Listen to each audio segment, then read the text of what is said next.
Bapak Ibu hadirin yang berbahagia, selanjutnya marilah kita simak penyampaian konsep pembelajaran mendalam dan aplikasinya dalam pendidikan yang akan dipandu oleh moderator kita, Dr. Muntazimah MPD. Kepada Dr. MPD.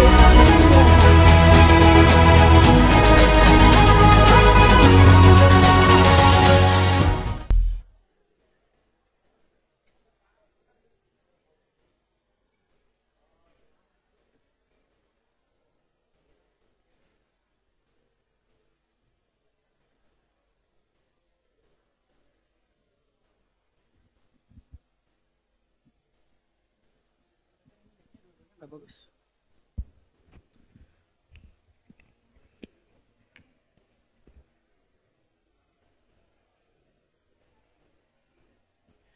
Bismillahirrahmanirrahim. Assalamualaikum warahmatullahi wabarakatuh.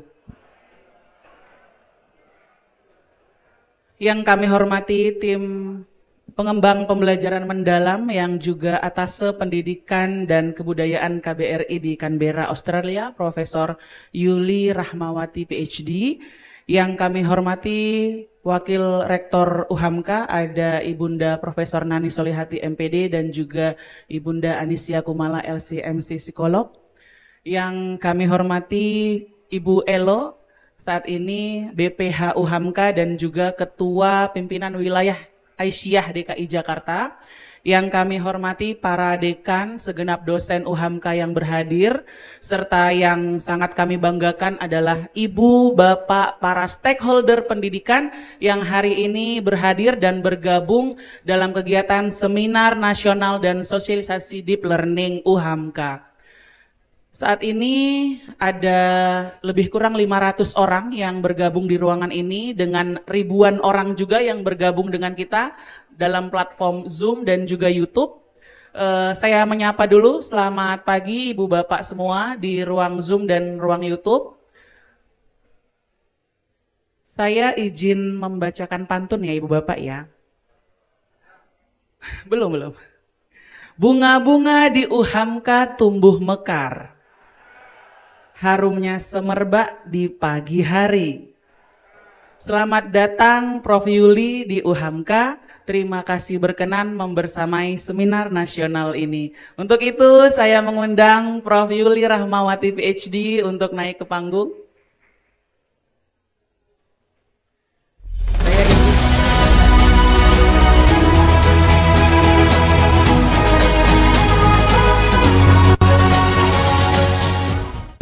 Baik, Profesor Yuli Rahmawati PhD saat ini diamanahi sebagai tim penyusun pembelajaran mendalam Kemendikdasmen RI dan juga Atase Pendidikan dan Kebudayaan Kedutaan Besar Republik Indonesia Canberra di Australia. Kemudian Prof. Yuli juga telah lebih dulu berkhidmat di Universitas Negeri Jakarta sejak 2005 sampai saat ini. Kemudian juga pernah juga mengabdi di Curtin University sebagai Research Assistant di tahun 2009 sampai 2013 dan juga pernah sebagai Tutor for Postgraduate Students di universitas yang sama, Curtin University, di tahun 2008 sampai 2010. Prof. Yuli juga adalah salah satu stakeholder pendidikan Indonesia yang sangat banyak dapat penghargaan. Saya izin membacakan salah 3-nya saja ya Ibu Bapak ya, karena sangat banyak sekali. Yang pertama adalah Best Lecture di Universitas Negeri Jakarta pada tahun 2017. Kemudian penghargaan lainnya adalah Women in Academic Leadership oleh DAAD Jerman tahun 2019 dan juga Prof. Yuli juga dianugerahi sebagai Lecturer of the Year di tahun 2024 oleh Asia Education Conclave Thailand. Berikan aplaus untuk Prof. Yuli Rahmawati PhD. Prof. Yuli Rahmawati PhD ini juga merupakan dosen yang sangat produktif. Beliau memenangkan banyak grant nasional hibah ya, nasional dan internasional, juga banyak sekali publikasi nasional dan internasional yang sudah Prof Yuli torehkan, buku, book chapter, dan juga sebagai editor. Nah, Ibu, Bapak, para hadirin yang berbahagia, pendidikan hari ini merupakan aset yang sangat berharga yang dimiliki oleh sebuah bangsa. Pendidikan juga sangat mempengaruhi segala lini kehidupan. Dalam konteks deep learning atau pembelajaran mendalam, ini menjadi hal baru yang saat ini sedang hangat ya kita dengar dan dibicarakan. Oleh karena itu, maka seminar nasional dan juga sosialisasi pembelajaran mendalam ini tentu menjadi momentum yang strategis dan sangat diminati dan antusias ini Prof Yuli peserta. Tadi kalau Pak Rektor bilang ada di 2.900-an, sebenarnya calon peserta kegiatan ini tuh ada di 3.000-an Ibu Bapak. Jadi setelah Zoom setelah link pendaftaran ditutup itu masih banyak sekali yang menghubungi untuk ingin mengikuti. Nah, terbukti hari ini ada ribuan ini pemirsa yang sedang mengikuti kegiatan ini Prof Yuli. Dan saya rasa sudah tidak sabar ini Prof ingin mendengarkan paparan terkait konsep. Kalau tadi baru pengantar oleh Pak Menteri, sekarang Prof Yuli akan menyampaikan konsepnya seperti apa, implementasi dan aplikasinya di kelas-kelas juga akan seperti apa, untuk mudah-mudahan nanti bisa diterapkan di kelas-kelas para ibu bapak masing-masing ya. Untuk itu langsung saja Prof Yuli, saya persilahkan Prof Yuli untuk menyampaikan paparan terkait pembelajaran mendalam. Kepada Prof Yuli dipersilahkan. Assalamualaikum warahmatullahi wabarakatuh. Selamat pagi yang saya hormati Ibu Wakil Rektor, Bapak Ibu dari Muhammadiyah, dan Bapak Ibu guru, Bapak Ibu kepala sekolah, dan semua stakeholder pendidikan ya, baik yang ada di Zoom meeting, yang ada di YouTube maupun secara fisik ada di ruangan ini. Nah, ada teman saya juga ya, dosen ya. Oke, yang pertama karena ini deep learning ya Bapak Ibu, pengantar Pak Menterinya aja seperti itu ya, jadi saya jadi bingung nih. Nah, slide dari kementerian itu ada 62 slide ya, kurang lebih. Jadi mudah-mudahan Bapak Ibu nggak bosen dengan saya. Kalau slide dari saya ada 74, tapi itu adalah penjelasan lebih dalam lagi. Kalau ada pertanyaan yang Bapak Ibu ingin tanyakan ya. Jadi yang pertama adalah ini pertama kali paparan di kementerian itu disampaikan di sini. Jadi nanti mudah-mudahan Bapak Ibu menjadi inisiator juga ya untuk implementasi deep learning. Oke, bisa ya? Kayaknya Samratul harus ke sini deh. Hang ya? Itu share kan ya? Sebentar ya Bapak Ibu, ini teknologi. Oh, oke.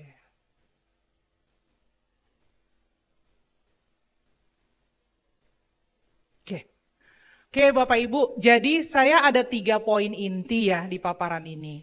Karena kita mengkonstruk dari berbagai teori, maka ada hal yang harus disampaikan mengenai pengertian pembelajaran mendalam itu yang kita adaptasi di konteks Indonesia itu seperti apa. Karena kalau Bapak Ibu baca sempat Michael Fullen, tadi Pak Rektor dan Pak Menteri sudah menyampaikan mengenai artificial intelligence ya. Jadi kalau dicarinya Google-nya, deep learning itu apa, langsung ke AI Bapak Ibu. Ya, nah sekarang yang kita tarik adalah bagaimana deep learning pembelajaran mendalam dalam konteks pendidikan. Nah dalam konteks pendidikan ini salah satunya adalah yang Michael Fullen yang tadi Pak Menteri sampaikan. Di dalam Michael Fullen itu definisinya, definisi deep learning adalah pendekatan untuk mencapai 6C ya. Jadi nanti kalau Bapak Ibu dengar-dengar di YouTube ada 6C, kemudian kok kita ada 8 begitu ya. Nah, itu kita lihat bagaimana konstruksinya ya sampai akhirnya itu menjadi dimensi profil lulusan. Itu yang kedua, pengertian. Kemudian yang ketiga, nanti ya Bapak Ibu akan melihat gambar yang bulat-bulat dan sebagainya yang bentuknya lingkaran. Ya itu namanya kerangka kerja. Nah ini di YouTube dan sebagainya juga sudah sangat banyak, nanti saya jelaskan satu persatu. Itu adalah kerangka kerja bagaimana memahami pembelajaran mendalam atau kita sampaikan sebagai PM dalam implementasinya di sekolah. Dan jangan takut sebenarnya Bapak Ibu sudah melakukan itu. Hanya kita kalau penelitian pendidikan namanya grounded theory ya Bapak Ibu. Jadi apa yang ada sudah di lapangan kita tarik, kemudian akhirnya menjadi framework tersebut. Ya, kemudian yang terakhir adalah implementasi. Saya punya contohnya yang ada di paparan kementerian adalah SD. Tapi saya juga sudah buat yang PAUD, karena ini PAUD sangat unik. Ada lagi yang unik, pendidikan khusus. Ya, jadi nanti yang SMP, SMA, SMK, gambarnya saja. Tapi silakan Bapak Ibu nanti kalau ada ide dan sebagainya bisa disampaikan kepada kami juga ya. Dan saya yakin sebenarnya sudah juga beberapa poin dilaksanakan. Tadi Pak Menteri sudah menyampaikan ya Bapak Ibu bagaimana pemprosesan dan sebagainya. Nah kurang lebih itu yang agak challenging buat kita. Karena biasanya guru mengajar apa itu fotosintesis, kemudian elemennya apa sudah selesai. Karena apa? Salah satunya waktu dan loading materinya luar biasa. Ya, jadi nanti kita akan melihat bagaimana contohnya. Oke, Bapak Ibu. Bentar. Oke. Ini adalah di bagian awal di naskah akademik. Sebenarnya tadi school without learning, kemudian bahwa kenyataan kita sering membaca anak-anak Indonesia itu sangat bahagia loh di sekolah, ya kan? Hasil surveinya itu kita adalah salah satu siswa yang paling bahagia gitu di sekolah di negara kita. Tapi ternyata kok nilai PISA gitu ya, International Assessment yang lainnya, itu terus-menerus gitu ya, mengalami yang sebenarnya kalau naik ya tidak signifikan atau turun gitu ya beberapa poinnya. Akhirnya kita bertanya, ini sebenarnya anak-anak gitu ya di sekolah itu belajar atau tidak? Gitu. Nah, di samping tantangan dan sebagainya yang sering disampaikan di buku-buku, tantangan masa depan, bonus demografi 2030, kalau itu jadi bonus, kalau positif, kalau negatif, kalau kita punya SDM tapi tidak bisa berkompetisi, tidak bisa memberikan kontribusi, itu jadi masalah. Nah, tim kami buat ini Bapak Ibu, salah satunya dari Pak Ananto ya di tim kami, ini hasil PISA kemarin. Ini karena Zoom ya Bapak Ibu, jadi oke. Oke. Ini analisis kami Bapak Ibu untuk mengkategorisasikan ya hasil PISA kemarin membaca, matematika dan sains. Bisa dilihat, ini ada level 1, level 2, level 3. Kalau kita kategorisasikan berdasarkan higher order thinking ya, kita bisa lihat level 4 sampai level 6, biarpun proses di bawahnya kita gunakan, Bapak Ibu bisa lihat berapa banyak anak-anak kita yang memiliki kemampuan di higher order thinking. Jadi kalau nilai PISA-nya memang rendah, ya itulah kenyataan anak-anak kita. Jadi saya bertahun-tahun penelitian ya Bapak Ibu, karena saya background-nya pendidikan kimia. Jadi kalau dalam pembelajaran kimia gitu, kalau dites ternyata memang bolak-balik saja. C1, C2, kalau pakai taksonomi belum ya, C1, C2, C3. C3 itu sudah bagus sekali. Jadi yang menjadi pertanyaan adalah jangan-jangan kita ngajarnya belum membereskan C1, contoh di kimia ya. Kimia, kalau misalnya reaksi kimia tidak tahu natrium itu Na, kita nggak bisa ngajar lanjut lagi. Nah jangan-jangan ketika kita mengajar langsung jumping, anak-anak belum beres di kognitif level 1 Bapak Ibu. Nah ini yang mau kita bilang bukan berarti di planning langsung tiba-tiba HOTS, kita mau buat layer nih Bapak Ibu, lapisan. Jadi kita harus checking dulu, nih anak-anak udah selesai atau belum di level 1-nya. Saya ingat waktu SD Bapak Ibu guru saya gitu kalau mengajar, pertama mungkin ada kuis di mana ibu kota Sumatera Utara gitu. Tes 10 soal gitu ya, benar salah. Kita sering bilang, apa sih ini tes terus gitu ya, pertama kali masuk kelas. Nah, kalau kita lihat di situ, itu adalah bagian proses bagaimana pembelajaran mendalam itu ya bertahap. Ya mungkin itu mengingat dulu C1, nggak apa-apa, memang itu harus kita bereskan. Nah dari data inilah akhirnya keluarlah deep learning, kemudian ada mindful, semuanya nanti ditranslate ya Bapak Ibu, supaya kita menggunakan bahasa Indonesia. Pembelajaran mendalam, berkesadaran, bermakna, dan menggembirakan. Nanti untuk Bapak Ibu guru ada 3 lagi itu di dalamnya ya. Nah ini yang nanti kita akan diskusikan, memahami, mengaplikasi, merefleksi. Nanti saya tunjukkan template RPP-nya juga sudah dibuat. Tapi bukan itu harus pakai itu ya Bapak Ibu, kami tidak mau, ini pokoknya template-nya harus dipakai, kemudian sintaknya seperti ini harus dipakai, enggak. Ya, yang penting yang kita kunci adalah pengalaman belajarnya. Oke ya. Nah Bapak Ibu, ini karena kita sudah banyak sekali ya di media sosial, di mana-mana, saya juga senang bacanya. Saya senang Bapak Ibu guru, Bapak Ibu kepala sekolah, dan semua stakeholder pendidikan, bahkan kalau saya dengerin YouTube-nya, wah semua jadi baca buku ya. Salah satunya baca buku Michael Fullen, baca bukunya Tools of Engagement, segala macam gitu Bapak Ibu gunakan untuk memahami pembelajaran mendalam ini. Nah ini 6, ya ada juga yang misalnya menyampaikan kalau ini cuma pendekatan, apa bedanya dengan pendekatan yang lain? Nah ini kami coba konstruk ya dari yang kita buat, bagaimana kaitannya pembelajaran mendalam dengan pendekatan yang lain ya. Jadi yang pertama itu keterlibatan. Jadi bagaimana Bapak Ibu bisa melibatkan siswa. Nah ini sangat menantang karena bisa jadi ya kita mengajar di kelas yang menyampaikan materi saja gitu ya, tidak melibatkan siswa.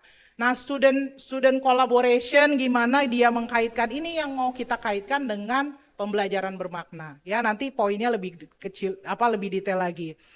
Nah Pak Menteri itu menitipkan Bapak Ibu di definisi kita ada namanya memuliakan. Ya, nah memuliakan itu adalah bagaimana kita menghargai hubungan antara guru dengan siswa, peserta didik gitu ya. Nah itu adalah salah satu yang mau kita lakukan, bagaimana kita bahkan menerima perbedaan itu, kekurangan siswa, kekurangan kita juga sebagai seorang pendidik. Jadi nanti kalau ada di definisinya itu ya ada bagian memuliakan. Ya. Kemudian berkesadaran. Nah kebetulan saya waktu di Australia itu jadi guru juga Bapak Ibu. Jadi saya ngajar juga di sekolah di Australia ketika saya S3. Nah saya ngajar kimia nih, saya selalu sampaikan ya, kita di awal ketika mengajar kimia yang dilakukan di kelas itu pakai rubrik. Tahu Bapak Ibu rubrik mainan yang dari mana ya, dia dari Moskow ya, dia asalnya ya. Kemudian diputar-putar rubrik, terus apa hubungannya main rubrik sama belajar kimia gitu. Ternyata itu adalah hal yang harus kita lakukan ketika anak mempersiapkan anak untuk siap dia belajar.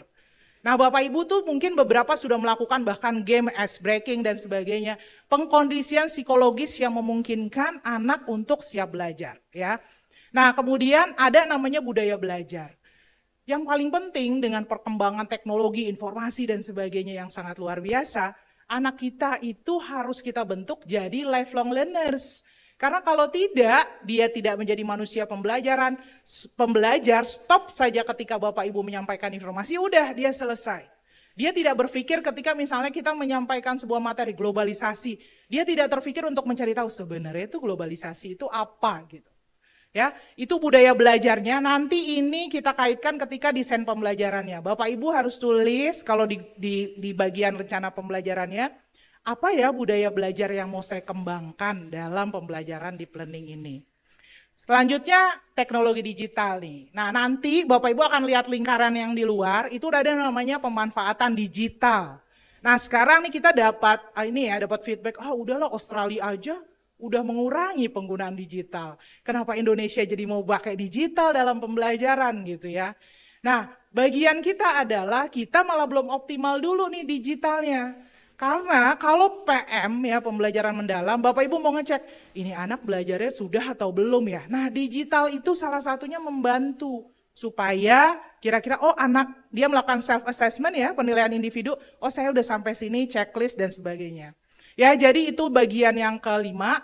Nah yang terakhir, ini kalau kita ingat-ingat P5 ya, silahkan kita kalau mau diskusi P5 nih. Di P5 itu ada lintas disiplin lah ya. Nah sekarang kita mencoba bagaimana yang kokurikuler tadi ya, ketika Bapak Ibu mengajar, Bapak Ibu langsung mengkaitkan, contoh saya ngajar kimia. Saya contoh misalnya mengajar plastik polimer ya, kelas 12 misalnya gitu. Ketika saya ngajar polimer, plastik kira-kira, ketika mengajar plastik terkaitnya dengan ilmu apa saja bidangnya Bapak Ibu? Plastik. Ya kimia, kan ajar kimia. Apalagi? Seni budaya apa? Prakarya, biologi sampah, biologi, lingkungan ada ya pasti. Ekonomi ada nggak? Ada. Seni budaya prakarya sudah. Fisika lagi ya ada. Matematika ada nggak? Ada ya berapa ton, berapa jumlah sampah yang Indonesia hasilkan sebagai negara kedua yang memberikan kontribusi sampah. Jadi artinya ketika mengajar, Bapak Ibu guru harus sadar bahwa ilmunya itu tidak terpisah dari bidang ilmu yang lain. Ketika saya mengajar di Australia, biasanya awal semester kita kumpul, kemudian mereka harus bilang gini, kelas 10 kalau ngajar tidak boleh proyeknya lebih dari 2. Artinya apa? Semua guru harus kontribusi, kelas 10 selama 1 tahun proyeknya cuma boleh 2. Buat mereka lebih baik proyeknya sedikit, dalam, Daripada banyak gitu, guru-guru setiap guru kasih proyek tuh nggak boleh Bapak Ibu. Ya, jadi kita koordinasi dulu, oh proyek 1 ini hubungannya dengan mata pelajaran apa saja, proyek kedua hubungannya dengan mata pelajaran apa saja. Dan itu wajib kita lakukan. Nah, itu yang kita inginkan, selain Bapak Ibu, jadi nanti ada namanya mitra pembelajaran. Bapak Ibu kerjasama dengan guru bidang lain, plus kalau ngajar materi ini kira-kira disiplin ilmu apa atau mata pelajaran apa yang terkait. Ya, nanti Bapak Ibu semakin jelas. Oke, ini pengertiannya Bapak Ibu. Jadi ini saya ada yang kami tebalkan ya. Pertama, dia merupakan pendekatan pembelajaran. Jadi kalau ada heboh ganti kurikulum begitu ya, kita bukan mengarah ke situ. Tapi ketika nanti dampaknya nih, karena kita akan melihat lagi, ini fisika benar udah ilmu esensial atau enggak ya gitu. Ini materi kita banyak atau sedikit ya, atau malah esensialnya enggak ada di situ. Ya, jadi ini pendekatan yang memuliakan ya keywordnya. Memuliakan artinya bagaimana kita membangun interaksi, menghargai orang lain. Nah Bapak Ibu udah biasa tuh ya, pembelajaran berbasis nilai, karakter, menghargai perbedaan. Khususnya ketika kurikulum merdeka ada differentiated instruction ya, pembelajaran berdiferensiasi. Nah kemudian ada lagi yang itu yang suasana proses pembelajaran berkesadaran, bermakna ya, kemudian menggembirakan, joyful. Jadi waktu diskusi sama Pak Menteri, tadi yang Bapak Ibu dengar ya, pokoknya joyfulnya jangan menyenangkan ya. Ini kan masalah ketika kita transfer ya, transfer ke bahasa yang lain. Kita inginnya menggembirakan gitu. Saya nggak tahu, saya pernah, kebetulan saya sering melatih juga di penabur ya, sekolah gitu ya. Kemudian ceritanya saya membuat penelitian, kebetulan mahasiswa bimbingan saya ada yang di penabur, terus yuk kita teliti yuk kalau pembelajaran stokiometri yang hitung-hitungan, sama satu lagi pembelajaran koloid yang hafalan. Kira-kira kalau kita mikirnya gini, itu kan ada namanya mental state teori pendidikannya ya, kondisi mental seseorang. Ternyata kalau kita mikirnya, oh kalau hitung-hitungan pasti anak-anak itu stres. Kalau hafalan pasti anak-anak lebih menyukai karena lebih mudah menghafal misalnya dibanding kompleksitas stokiometri. Yang terjadi ketika kita lakukan di penabur, malah anak-anak itu paling stres kalau hafalan gitu. Hitungan malah dia kayaknya senang, mental state-nya jadi positif gitu. Nah itu adalah bagian dari bahwa gitu ya, joyful yang kita bilang menggembirakan bukan sekedar dia belajarnya jadi dia senang belajar dan sebagainya, tapi dia gembira karena gitu ya, ternyata materi pelajaran membuat dia tertantang gitu. Saya kemarin sempat review artikel jurnal ya Bapak Ibu, ini jurnalnya bagus sekali. Jadi ada salah satunya yang membuat misalnya, mohon maaf, ada sekolah bagus kita jadi guru di sekolah bagus, ada menjadi guru di sekolah yang sekolahnya mah udah akreditasinya bermasalah dan sebagainya gitu ya. Kemudian di jurnal itu dibahas, yang satu dia sekolah bagus, anak-anaknya pintar, cerdas, prestasinya tinggi, ini ada di Amerika. Yang satu lagi sekolahnya itu tidak berprestasi. Mindset gurunya ketika mengajar di sekolah bagus, saya kalau ngasih pembelajaran nih harus yang menarik nih, harus soalnya yang high order thinking dan sebagainya. Ketika dia coba mengajar di sekolah yang rendah tadi, udah biasa-biasa aja, gini aja anaknya nggak bisa gitu. Ternyata cara pandang kita terhadap guru, terhadap anak kita gitu, membuat dampaknya juga terhadap bagaimana kita melihat siswa kita. Ya, nah cara tadi yang menggembirakan kita, motivasi kita sebagai guru tadi kaitannya dengan tipe sekolah berdampak terhadap capaian murid kita. Jadi kalau disertasi saya itu ada namanya teaching with the heart ya, the soul of teaching. Jadi ngajar itu memang dari hati. Nah itu bagian yang mau kita explore di sini. Nah yang terakhir Ki Hajar Dewantara, olah pikir, olah hati, olah rasa. Nanti Bapak Ibu akan saya sampaikan bahwa ketika ngajar ada 3 pengetahuan yang harus disampaikan. Esensial, aplikatif, sama nilai dan karakter. Nah itu yang menantang adalah saya pun kalau ngajar kimia sekarang jadi harus banyak baca. Ini atom gimana ya caranya menyambungkan atom dengan kehidupan sehari-hari. Itu kan partikel-partikel terkecil, bagaimana ya mengkaitkannya. Nah itu cara belajar kita menjadi seorang guru tadi. Oke, ini gambarannya ya Bapak Ibu, pembelajaran mendalam, prinsip pembelajarannya, mindful dan sebagainya tadi, olah pikir tadi, kemudian untuk tadi 8 profil lulusan. Nanti Bapak Ibu silahkan tanyakan nanti ya, kita misalnya diskusi, Bu, terus 8 dimensi ini posisinya ada di mana? Silahkan nanti kita bisa berdiskusi, oke? Nah Bapak Ibu ini yang 3 nih, mindful, berkesadaran, bermakna, dan mengembirakan. Jadi kalau kita lihat definisi ataupun gambaran deskripsinya adalah ya salah satunya. Jadi dia karena dia siap belajar, dia menjadi aktif dalam pembelajaran, termasuk dia bisa meregulasi diri. Nah, ini bahasanya kok meregulasi diri ya. Nah, ternyata saya juga cek-cek ya di kurikulum Merdeka, refleksi, regulasi diri, metakognitif. Ternyata Bapak Ibu juga udah biasa tuh mendengarkan istilah-istilah itu. Jadi bahkan ya kalau Bapak Ibu tanya, kamu tahu nggak hari ini ke sekolah untuk apa? Tahu belajar apa gitu ya. Nah itu adalah bagian awal yang kita ingin terapkan berkesadaran. Pertanyaannya, Bu Yuli, meaningful, mindful, joyful harus berurutan nggak? Enggak. Ya jadi kalau Bapak Ibu, saya mau gembira dulu Bu Yuli, setelah gembira dia sadar, silahkan. Ya. Nah yang kedua adalah bermakna. Nah sekarang saya mau cerita, bermakna itu terkait dengan kehidupan sehari-hari, nyata, kontekstual. Tapi ingat, apa yang kontekstual di satu konteks, di satu siswa bisa jadi tidak kontekstual di siswa lain. Kalau saya ke Australia ngajar tentang salju, mereka ngerti. Kalau bawa ke Indonesia cerita salju kontekstual nggak buat anak-anak? Enggak, ya. Jadi ya, bingung dia salju kayak apa, ngelihat juga enggak gitu ya. Ngelihat sih di informasi YouTube dan sebagainya ya.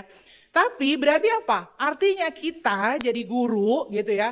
Nah harus memahami kalau ini yang kontekstual buat anak-anak kita tuh apa gitu. Nah saya ingat ketika saya dapat hibah UNESCO Learning for Empathy, terus saya ke Surabaya. Saya bicara sama guru bahasa Inggris karena saya membantu bagaimana mengembangkan model pembelajaran yang buat empati. Empati bukan tugasnya agama dan pendidikan Pancasila saja. Matematika, IPA itu juga bertugas untuk mengembangkan empati. Terus bicara sama guru bahasa Inggris, Bu, ini kan tentang teks narasi ya Bu gitu. Gimana caranya menginternalisasi konteksnya anak-anak ke dalam pembelajaran bahasa Inggris, terus khususnya pada teks narasi. Terus dia mikir, oh Bu saya tahu, di kami itu anak-anaknya, bapaknya semua tuh pergi berlayar. Kembalinya itu berbulan-bulan bahkan bertahun baru dia kembali ke rumahnya. Terus akhirnya gini, oke, kita bawa aja cerita tentang ayah. Bapak Ibu tahu nggak ada video yang Thailand tentang ayah yang bekerja keras, tuh kalau nonton videonya kadang jadi nangis ya kan? Itu dipakai gurunya untuk mengajar bahasa Inggris. Caranya gimana? Dia dengarkan videonya dan gurunya sudah buat lembar kerja yang anak-anak mengisinya itu katanya apa? Oh cry, hardworking ya. Jadi titik-titiknya udah dibuat narasinya, anak-anak tinggal mengisi titik-titik apa yang dia dengarkan dari video. Yang terjadi ketika anak-anak dengarkan video, membuat tadi narasi dari lembar kerja, kerja kelompok, ada yang nangis Bapak Ibu. Ya, jadi itu adalah bagian yang mau kita sampaikan bahwa ini nyambung ya sama saya cerita belajar bahasa Inggris, cerita tentang ayahnya gitu. Nah itu yang tahu Bapak Ibu sendiri. Di lingkungan sekolah saya ada apa ya? Di lingkungan saya anak-anak tuh seperti apa ya? Nah itulah sebenarnya yang mau kita kaitkan dengan bermakna. Nah yang terakhir, nah ini menggembirakan. Saya udah lihat YouTube dan sebagainya ya. Kadang-kadang Bapak Ibu guru memberi contohnya pakai, oh kita pakai games aja jadi gembira gitu. Kalau games yang nggak nyambung sama materi gitu ya, tuh hati-hati juga karena waktu kita terbatas juga. Saya ingat waktu itu saya menghadiri sebuah seminar ya. Tentang sebenarnya guru-guru kalau di kelas tuh bicaranya itu tentang apa sih? Apakah tentang terkait pelajarannya, kehidupan pribadinya, atau keluarganya, atau yang lainnya. Dan itu studinya berbandingan berbagai negara ya Bapak Ibu. Jadi salah satu negara, nggak usah disebut namanya, ternyata guru kalau ngajar di kelas lebih banyak curhatnya. Iya tau nggak kemarin saya itu belanja ini loh gitu. Dan itu dihitung waktunya ya Bapak Ibu. Jadi coba Bapak Ibu refleksi kalau ngajar. Nih jangan-jangan saya nggak selama 40 menit mata pelajaran misalnya gitu ya. 30 menitnya curhat, 10-nya baru materi pelajaran gitu. Dan itu diteliti selama 3 tahun Bapak Ibu. Setiap negara, proyek besar. Dan kita baru sadar ternyata percakapan guru sampaikan di kelas itu tidak semuanya kaitannya sama mata pelajaran. Berarti harus mata pelajaran terus Bu Yuli? Ya enggak. Tapi kalau 75%-nya materi bicara tentang personal dan kehidupan cerita-cerita yang lain kan, jadi ternyata 40 menitnya jadi nggak bermakna. Gitu ya Bapak Ibu. Nah itu masalah mengembirakan yang 3. Oke, nah ini yang olah pikir, olah hati ya, olah rasa dan olahraga. Jadi nanti di tahapan aplikasi itu ada aktivitas hands-on. Nah, setiap mata pelajaran itu berbeda. Makanya tadi Pak Menteri menyampaikan ini tidak wajib semua sekolah gitu, kita lagi piloting. Nah, sekarang lagi sedang proses Bapak Ibu, saya komunikasi. Karena kita tidak boleh mengambil sebuah misalnya copyright gitu, contohnya khususnya lingkaran yang di luar itu tanpa izin gitu ya. Saya nggak ingin Indonesia jadi dilabel, ini kok ngambil-ngambil konsep tapi nggak citasi gitu. Tidak izin, makanya Michael Fullen, Pak Menteri waktu itu sama kami semua itu melakukan Zoom meeting. Nah, salah satunya adalah bagaimana yang bagian aktivitas ketika mengaplikasi itu adalah Bapak Ibu mengajak anak-anak juga beraktivitas, salah satunya fisik. Apakah harus fisik Bu Yuli aplikasinya? Nah, itu karakteristik materinya beda-beda setiap mata pelajaran. Jadi silakan nanti Bapak Ibu saya kaitkan ya nanti bagian dari jenis pengetahuannya. Oke. Nah, ini nanti yang mau dipakai. Ini agak lama nih ya Bapak Ibu, pelan-pelan. Di tengah tuh ada pembelajaran mendalam PM ya. Keseluruhannya namanya kerangka kerja. Kerangka kerja yang kami gunakan, kerangka kerja yang Bapak Ibu gunakan ketika Bapak Ibu mengajar mengaplikasikan PM ya.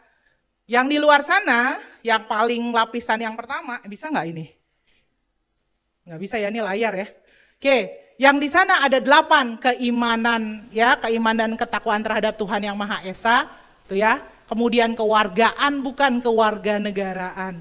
Mungkin dulu kalau di profil pelajar Pancasila namanya kebinekaan global ya. Bukan cuma jadi warga negara, dia juga warga negara global ya. Kemudian yang ketiga, kreativitas. Ini sama nih, profil pelajar Pancasila. Kreativitas, kemudian ada penalaran kritis. Ini dimensi ya Bapak Ibu, karena kata kerja kompetensi ada kata kerjanya. Ini dimensi profil lulusan. Oke. Kreativitas sama benalar kritis. Nah, waktu profil pelajar Pancasila, ada namanya gotong royong. Gotong royong katanya ada 2 sebenarnya, kolaborasi sama komunikasi. Nah, ini kita breakdown, kenapa di breakdown Bapak Ibu? Ternyata kemampuan komunikasi anak-anak kita ada masalah juga, jadi kita keluarkan salah satunya. Salah satunya adalah mudah-mudahan dengan mengeluarkan ini nanti jadi berpengaruh kepada proses pembelajaran, anak-anak kita diminta mengkomunikasikan baik lisan maupun tulisan. Anak-anak kita kan senang dengan gadgetnya ya Bapak Ibu ya, bahkan kemarin ada yang bilang ke saya, Bu Yuli tahu nggak, kecanduan gadget itu udah sampai ke dokter, banyak sekali peningkatan jumlahnya di sekolah kami. Sampai harus bikin kelas inklusi karena kecanduan gadget. Ya Allah tuh luar biasa sekali ya. Nah, jadi ini hubungannya, profilnya dari mana Bu Yuli? Tujuan pendidikan nasional. Selama tujuan pendidikan nasionalnya tidak berubah, berarti kesehatan gitu ya. Kemudian nanti yang komunikasi kita breakdown, Tuhan Yang Maha Esa ya tetap ada di sini. Oke. Nah, sekarang kita pindah nih yang lingkaran yang biru. Nah, itu adalah prinsip pembelajaran yang harus ada. Berurut nggak? Enggak, di mana aja ada. Selama Bapak Ibu ketika mengajar ingat, berkesadarankah anak-anak saya? Bermaknakah pembelajaran saya? Menggembirakankah pembelajaran saya? Gitu ya, itu prinsip. Yang di luar, nah ini nih yang sedang banyak ini ya, Bu Yuli ini sintak atau bukan ya gitu. Nah itu bagian dari pengalaman belajar. Kalau namanya pengalaman belajar, learning experience, Bapak Ibu mau bikin tahapan pembelajaran seperti apa selama anak itu punya 3 hal itu. Dia tahap memahami, tadi yang Pak Menteri tanya apa itu sepeda, elemen-elemen sepeda apa, itu masih memahami. Ketika dia membuat kaitan nih, kalau pakai taksonomi Solo kan mengkaitkan ide-ide dan sebagainya ya, memahami, baru nanti dia naik lagi ke taksonomi, ke tahapan pengalaman belajar selanjutnya dalam mengaplikasi. Nah yang jadi masalah adalah, nih pertanyaan kita, kalau ngajar yang terjadi sekarang adalah, itu kadang stop sampai memahami, karena kita selalu bilang, materinya banyak Bu Yuli, waktunya terbatas gitu. Nah itu adalah bagian nanti kalau Bapak Ibu mau uji coba, pilihlah materi yang kira-kira Bapak Ibu mau pilih untuk menerapkan PM ini. Kalau Bapak Ibu nanti mau mandiri, terutama mungkin kalau sekolah-sekolah yang mau menerapkan ya. Nah ketika naik ke aplikasi, ketika mengaplikasikan ini adalah mengaplikasikan pengetahuan. Contoh, maaf ya contohnya kimia ya, saya ngajar kimia nih. Dan contohnya ini karena kayaknya lebih mudah. Bapak Ibu tahu pisang ya? Kenapa pisang itu warnanya coklat kalau kita biarkan? Teroksidasi kalau ngajar SMA. Kalau ngajar PAUD, bilangnya apa?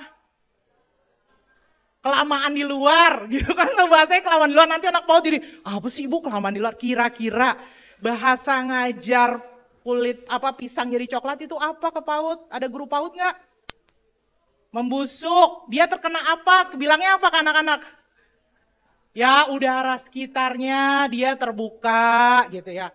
Nah itu baru tahap, oh pisang itu jadi coklat. Kalau udah naik lagi, oh terjadi proses oksidasi. Lebih tinggi lagi. Nah, supaya pisang nggak coklat gimana? Dimakan. Udah selesai deh tuh ya. PM-nya udah selesai, nggak bisa ke yang lain lagi. Dimakan, disimpan di kulkas makin parah. Diapakan? Kira-kira kalau misalnya kita tanya ke anak supaya pisangnya nggak coklat, apa yang kita lakukan? Kan tadi kena udara, berarti ditutup. Nah itu udah sampai di planning karena dia sudah mengaplikasikan pengetahuan, oh terkena udara, berarti harus ditutup. Lebih canggih lagi sampai bisa berpikir, kalau seorang petani, ini level SMA mungkin SMK ya, kalau seorang petani, kalau di Australia itu kita kalau misalnya beli sayuran kan segar banget itu gimana ya? Dari petani yang ada di sana kemudian pindah ke supermarket kok kondisinya masih seperti itu. Nah kita di puncak segar-segar nyampe ke Jakarta ya sudah begitu gitu. Berarti kan mungkin ada transportasi, ilmu transportasi. Ketika anak-anak bisa sampai berpikir seperti itu udah level tinggi lagi. Jadi seperti itu Bapak Ibu, yang jadi masalah ketika kita jadi guru, kita jadi harus baca, itu coklat kenapa ya? Kalau anaknya taunya PAUD karena terbuka udara, gurunya nggak boleh cuma sampai terbuka udara. Gurunya bahkan sampai harus tahu itu reaksinya gimana gitu. Ya, nah itu mau level PAUD, TK, PAUD TK ya, PAUD kemudian sampai SMK, nah harus paham konteks itu. Ya bahkan sampai sekarang pun saya sempat belajar, artinya memang nih sebenarnya ilmu-ilmu kimia aplikasinya seperti apa gitu ya. Oke Bapak Ibu, nih kerangkanya ya bermakna. Yang terakhir menggembirakan gitu. Nah silahkan Bapak Ibu kira-kira tadi yang cerita saya ngajar di 2 sekolah, memberikan tantangan itu menggembirakan. Ketika dia berhasil menyelesaikan masalah tuh menggembirakan. Nah itu yang tadi Pak Menteri juga sampaikan. Oke, saya pindah lagi ya Bapak Ibu, nih yang selanjutnya ya. Memahami, mengaplikasikan, merefleksi. Ya, itu adalah pengalaman belajar. Boleh Bapak Ibu tulis ketika memahami apa aja. Ketika mengaplikasikan apa saja. Ketika merefleksi apa saja. Bu, saya mau pakai differentiated instruction. Saya mau pakai PJBL, boleh nggak? Boleh. Dari sintak PJBL, Project Based Learning, ada nggak tahap memahami menurut Bapak Ibu? Ada tahap awal kan, dia eksplorasi masalah dan sebagainya. Ada nggak tahap mengaplikasi? Ada dia ngerjain proyeknya, ada nggak tahap refleksi? Ada, Bapak Ibu nih fungsinya ya. Ketika dia presentasi, dia harus belajar. Menurut kamu belajar apa ya ketika mengerjakan proyek? Jadi silahkan model apa saja, tapi pengalaman belajarnya 3 tadi. Nah yang terakhir ini yang saya copy, makanya kalau Bapak Ibu lihat kerangkanya ada tulisan, 4 kerangka pembelajaran ini diambil dari 4 elements of deep learning. Jadi ini yang tadi Pak Menteri bilang, Michael Fulan, Max Drami, sama Joan itu. Karena kalau ini dipakai nasional, kemudian tidak kita citasi, berarti nanti gimana gitu? Pertanggungjawaban ilmiah kita, akademik kita terhadap konsep yang udah dikonstruk ini. Nah jadi yang pertama, Bapak Ibu lihat tuh, ada praktek pedagogis. Apa sih Bu Yuli praktek pedagogis? Praktek pedagogis adalah pedagogi, pendidikan, metode pembelajaran, assessment juga dimasukkan, apa yang digunakan untuk mencapai PM tadi. Jadi mau masukkan differentiated instruction, PJBL, PBL, silahkan Bapak Ibu, nggak ada masalah. Bu, atau saya nggak mau pakai model macam-macam, pokoknya pengalaman belajarnya memahami, mengaplikasi, merefleksi, silahkan. Ya, itu praktek pedagogis. Yang kedua, ada namanya lingkungan pembelajaran. Lingkungan pembelajaran itu ada 3. Ruang fisik, ruang virtual, sama budaya belajar. Jadi ketika ngajar, kita datang ke kelas gini, kalau saya dulu juga guru ya Bapak Ibu di STM, di SMK. Jadi kalau ngajar, oh hari ini aku mau ngembangin kemampuan kolaborasi gitu. Nah itu berarti proses hari itu, saya mau anak-anak jadi bisa berkolaborasi kerjasama dengan orang lain. Itu udah saya masuk kelas tuh saya udah bilang, oh berarti ini saya harus bikin kooperatif learning kah, kolaboratif learning supaya anak-anak bisa berkolaborasi. Nah, budaya belajar apa yang mau Bapak Ibu kembangkan? Berpikir kritis, kreatif, problem solving, apa yang mau dikembangkan. Nah, itu bagian dari lingkungan belajar. Kemudian ada namanya lagi kemitraan pembelajaran. Kemitraan pembelajaran tuh ada dalam sekolah, luar sekolah ya. Jadi Bapak Ibu kalau misalnya oke anak-anak, anak PAUD, kita ke penjaga kebun sekolah ya gitu. Terus tanya jawab tuh ke penjaga kebun sekolah. Topiknya apa? Tanaman gitu. Saya waktu di Australia itu mitra pembelajarannya penjaga kantin sekolah. Jadi ketika mengajar itu, saya mengajar environmental science, kemudian kita mau lihat sampah-sampah yang ada di lingkungan sekolah. Terus anak-anak analisis gitu ya. Setelah anak-anak analisis, terus mereka putuskan, kayaknya kita mau diskusi dengan permasalahan sampah sandwich yang ada di kantin di sekolah di Australia itu. Terus mereka datang ke kantin, wawancara, tanya jawab ke penjaga kantin sekolah, nanya nih gimana nih, apa yang terjadi. Ke kebun sekolah, setelah itu bikin kompos dan sebagainya gitu ya, ke kebun sekolah. Ya, jadi itu adalah mitra pembelajaran yang kita gunakan. Oke, yang terakhir adalah pemanfaatan digital. Bapak Ibu saya tanya, kalau modul ajar kemarin pakai aplikasi nggak? Pakai, semua guru enggak ya? Mungkin ada yang pakai Canva dan sebagainya, nggak promosi Canva, tapi artinya modul ajarnya itu kan udah penggunaan digital. Sekarang kalau proses pembelajaran, ada yang pakai misalnya Padlet atau Quizizz, Kahoot dan sebagainya dipakai juga ya selain nanti dengan assessment. Jadi kita mau lihat bagaimana Bapak Ibu merencanakan, melaksanakan, menggunakan assessment dengan memanfaatkan digital.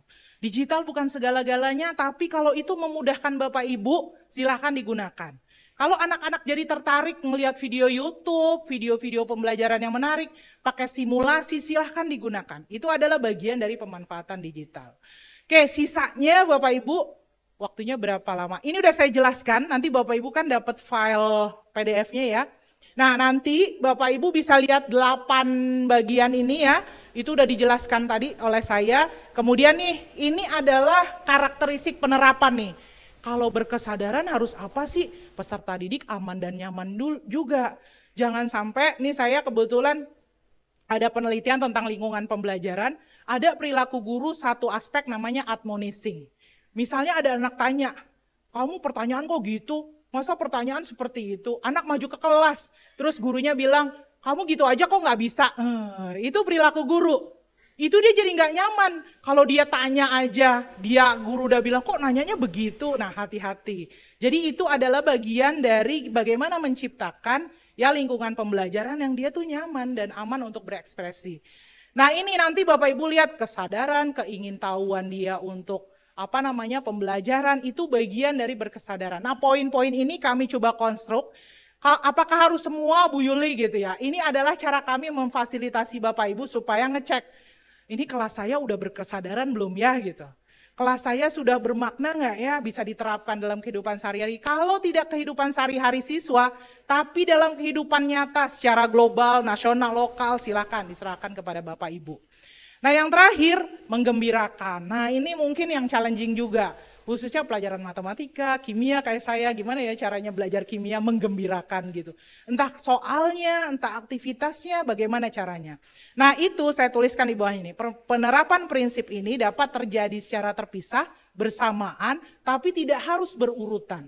Ya, oke. Ini yang di kelas nih Bapak Ibu ya. Memahami, mengaplikasi, dan merefleksi. Ketika memahami, ini tahap awal, ada 3 jenis pengetahuan. Kalau Bapak Ibu nanti baca naskah akademiknya, teorinya banyak sekali ya. Termasuk ada yang protes katanya, ini teorinya siapa kok ngambilnya beberapa teori gitu ya. Memang kita konstruk berapa teori, karena hubungannya ke pembelajaran mendalam apa yang mau kita adaptasi di konteks Indonesia. Makanya ditulisnya 3. Pertama, essential knowledge, pengetahuan esensial. Sekarang cek, nanti mungkin Bapak Ibu akan diundang kementerian atau siapa yang diundang kementerian sebagai ahli bidang studinya. Ekonomi itu topiknya udah esensial belum? Ya contoh misalnya kalau kita belajar kimia, atom harus ada, masalah energi harus ada gitu ya. Itu harus ada topik yang terkait dengan materi dan perubahannya serta energi yang menyertainya. Itu materi esensial kimia. Jadi termokimia ya itu nggak bisa lepas dari kurikulum karena itu esensial di kimia. Itu salah satu contohnya. Nah sekarang setiap mapel tuh punya ciri khas yang saya juga sangat terbatas gitu. Kemudian jangan-jangan juga kurikulum kita malah nggak esensial gitu. Yang ada malah nggak ada, yang seharusnya ada gitu ya. Malah nggak ada, yang ada malah nggak esensial. Nah itu yang mau kita lihat lagi. Itu jadi pertama pas ngajar ini materi yang esensial. Jadi karena ini kan kurikulumnya Bapak Ibu tetap pakai kurikulum Merdeka, K13 kalau yang masih pakai atau mungkin semua sudah kurikulum Merdeka, ambil CP-nya yang ada di situ. Nah nanti pertanyaan selanjutnya, Bu CP saya memahami, nah nanti kita diskusikan lagi. Ya, pengetahuan esensial. Kedua, pengetahuan aplikatif. Pas dengerin topik kita langsung gini, oh saya nih lagi ngajar materi polimer ya. Polimer tuh dalam kehidupan sehari-hari apa ya? Polimer itu terkait isu apa ya? Nah itu pengetahuan aplikatif. Ini nanti kalau teori filsafat pendidikan nih kayak orang belajar dari behavior, kognitif, konstruktivis, sampai transformatif. Yang terakhir adalah pengetahuan nilai dan karakter. Ini kira-kira kalau kita belajar air, kaitannya kemana ya? Oh penghematan air. Oh air itu bisa digunakan untuk apa saja. Jadi pembentukan karakternya itu seperti itu. Dulu waktu di Australia ngajar ikatan kimia saya, atau materinya apa Bapak Ibu judulnya? Air. Kan pusing ya, namanya saya dididiknya di Indonesia, waktu pendidikan guru kita taunya ya udah ikatan kimia aja. Jadi mau tidak mau pas ngajar langsung lihat gini, apa ya gimana yang ngaitin air sama ikatan kimia. Akhirnya diskusi-diskusi, ngajar air langsung lari ke ikatan hidrogen dulu. Bukan ikatan kimia adalah gitu. Terus karakternya apa? Proyeknya adalah tolong kamu ukur berapa volume air yang digunakan oleh keluarga kamu. Gitu kan, jadi kok air, ikatan kimia, volume air. Terus akhirnya besoknya ya, beberapa dikasih kita waktu 2 minggu, anak-anak kembali. Bapak saya kalau mandi sekian liter, ibu saya kalau mandi sekian. Jadi terus saya bilang, saya tanya mereka, kamu ngapain? Saya duduk di depan kamar mandi terus ngitung itu bapak saya berapa ya. Itu luar biasa sekali, tapi akhirnya anak-anak jadi tahu, ternyata kalau dibandingkan kan, setiap keluarga akhirnya lapor gitu. Ternyata keluarga saya kok mandi menghabiskan banyak air ya gitu. Nah itu bagian dari ikatan kimia, kalau dipikir-pikir untuk apa belajar itu? Karena kita ingin ada nilai dan karakter yang dibawa oleh anak dari pembelajaran itu. Oke, saya naik lagi ya. Ini mengaplikasi. Mengaplikasi adalah bagian dari pendalaman pengetahuan. Jadi kalau misalnya matematik dari rumus masukin ke rumus kubus, itu baru memahami. Tapi kalau misalnya anak-anak ngerjain, kamu lihat tuh bangunan sekolah kita, kamu gambar, terus bagian-bagian bangunannya itu termasuk masuk ke rumus yang mana atau masuk ke jenis bangunan yang mana. Nah waktu di Australia itu saya bikinnya kita ke water treatmentnya dan sebagainya yang ada di Australia. Jadi dia hands on bikin laporan selain proyek yang di rumah. Nah itu proyeknya memang lebih dalam lagi. Tapi cukup tadi yang proyek berapa liter air itu juga udah mengaplikasi. Jadi memang yang kita ingin dia mengkaitkan apa yang dia pelajari dalam konteks kehidupan, real kasusnya diberikan. Yang jadi masalah adalah anak-anak kita jangan sampai nanti kita mentok ke assessment nih Bapak Ibu ya. Jangan sampai udah belajar kayak gitu, assessmentnya gini, tuliskan rumus gitu. Selesai sudah pembelajaran kita. Anak-anak langsung bilang gini, capek-capek ya, udah nggak usah peduliin gitu. Tesnya juga cuma A tambah B jadi apa gitu. Nah itu yang jadi tantangan kita tuh selanjutnya. Oke, yang terakhir adalah regulasi diri. Bahasa kerennya metakognitif. Saya nggak tulis bahasa Inggrisnya nih semua di sini ya. Jadi regulasi diri adalah ya. Jadi pada tahap refleksi ini, Bapak Ibu kan biasa kalau ngajar tujuan pembelajaran di depan. Pernah nggak Bapak Ibu disampaikan depan kelas, tujuan pembelajarannya misalnya 4, terus bilang ke anak-anak, oke kita cek ya anak-anak, kita sudah mencapai nggak tujuan pembelajaran hari ini? Checklist 1, kalau di luar biasanya kita pakai self-assessment yang I, self-assessment.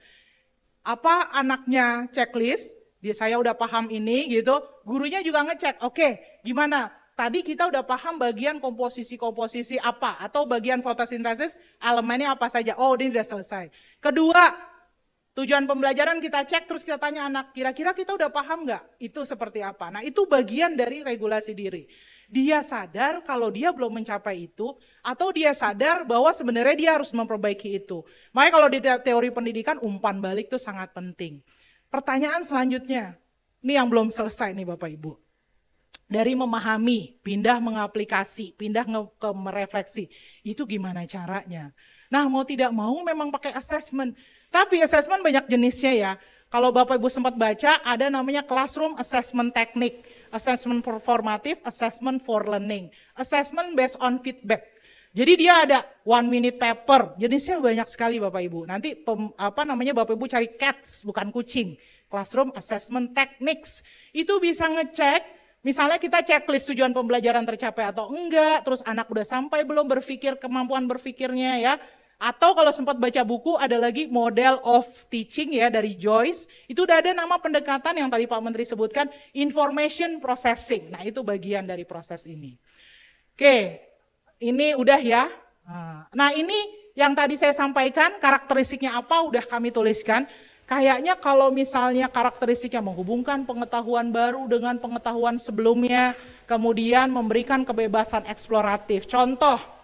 Pelajaran IPS nih kami coba-coba contohnya itu banyak mata pelajaran ya Bapak Ibu, mudah-mudahan bisa mengakomodasi ya. Kalau misalnya enggak berarti mungkin contohnya lagi nanti dielaborasi. Ini contoh pelajaran IPS tentang permasalahan sosial di masyarakat.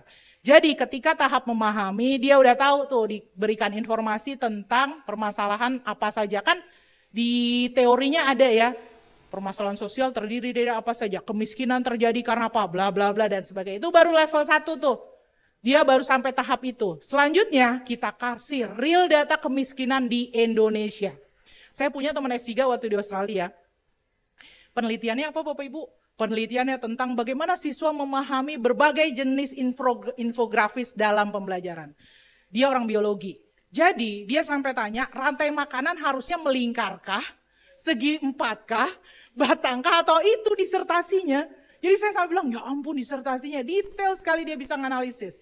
Jadi kalau karakteristik materi seperti ini, anaknya karakteristik seperti ini, harusnya grafik ini gitu. Ya, nah jadi kalau misalnya kita lihat data kemiskinan, nah kalau dari hasil PISA assessment dan sebagainya, anak kita tuh kesulitan Bapak Ibu baca grafik, coba aja. Dikasih diagram batang kan, kalau kayak tes IELTS ya, writing task 1 nih. Ya, jadi kalau dikasih grafik, gimana tuh menganalisisnya? Apakah dia langsung bilang, jangan dia cuma bilang grafik terdiri dari 5 batang, berbentuk persegi panjang gitu, udah selesai deh itu gitu Bapak Ibu ya. Artinya, dia belum bisa misalnya melihat, oh yang tertinggi adalah, yang terendah adalah gitu, dari informasi yang diberikan oleh kita. Nah itu caranya ketika kita memberikan informasi yang aplikatif. Hands on-nya ya, ini namanya pengetahuan aplikasi, nih data kemiskinan. Kita kasih tahu, nih ada data, nih ada grafiknya. Hands on-nya, pas mengaplikasi, kita minta dia menganalisis. Dia kerjakan reportnya, dia kerjakan mengkaitkan dengan, itu mengaplikasi. Udah naik tahap tuh Bapak Ibu. Ya, oke. Nah ini, nanti Bapak Ibu baca ya, apa sih pengetahuan esensial? Contoh, bahasa. Ini saya tanya sama profesor bahasa nih. Bahasa tuh apa sih esensialnya? Harus belajar kosakata, tata bahasa, pengetahuan wacana, sama keterampilan berbahasa. Itu pengetahuan esensial. Aplikatifnya apa? Bagaimana memahami cara menggunakan keterampilan menulis. Terus pengetahuan nilai karakternya apa saja? Kalau di medsos jangan suka nyakitin orang lain gitu. Bahasanya adalah bagaimana menggunakan bahasa gitu ya untuk membangun hubungan baik, tidak menstimulasi konflik. Nah, jadi Bapak Ibu bisa lihat ya esensial, aplikatif, sama nilai dan karakter. Nah itu memahami. Kita pindah lagi ketika mengaplikasi. Nih Bapak Ibu udah paham. Misalnya persamaan linear pengetahuan dasarnya. Pendalaman pengetahuannya kalau linear pakai buat data keuangan gitu ya misalnya keuntungan bisnis, penjualan produk. Nah itu aplikasi. Ya. Sekarang kita pindah lagi merefleksi nih emosi, regulasi dan sebagainya ya. Jadi kalau misalnya kira-kira termasuk gimana caranya ya anak itu bisa mengelola emosi. Nah, jadi saya ingat waktu profesor saya itu salah satunya yang ngebimbing itu adalah dari Amerika.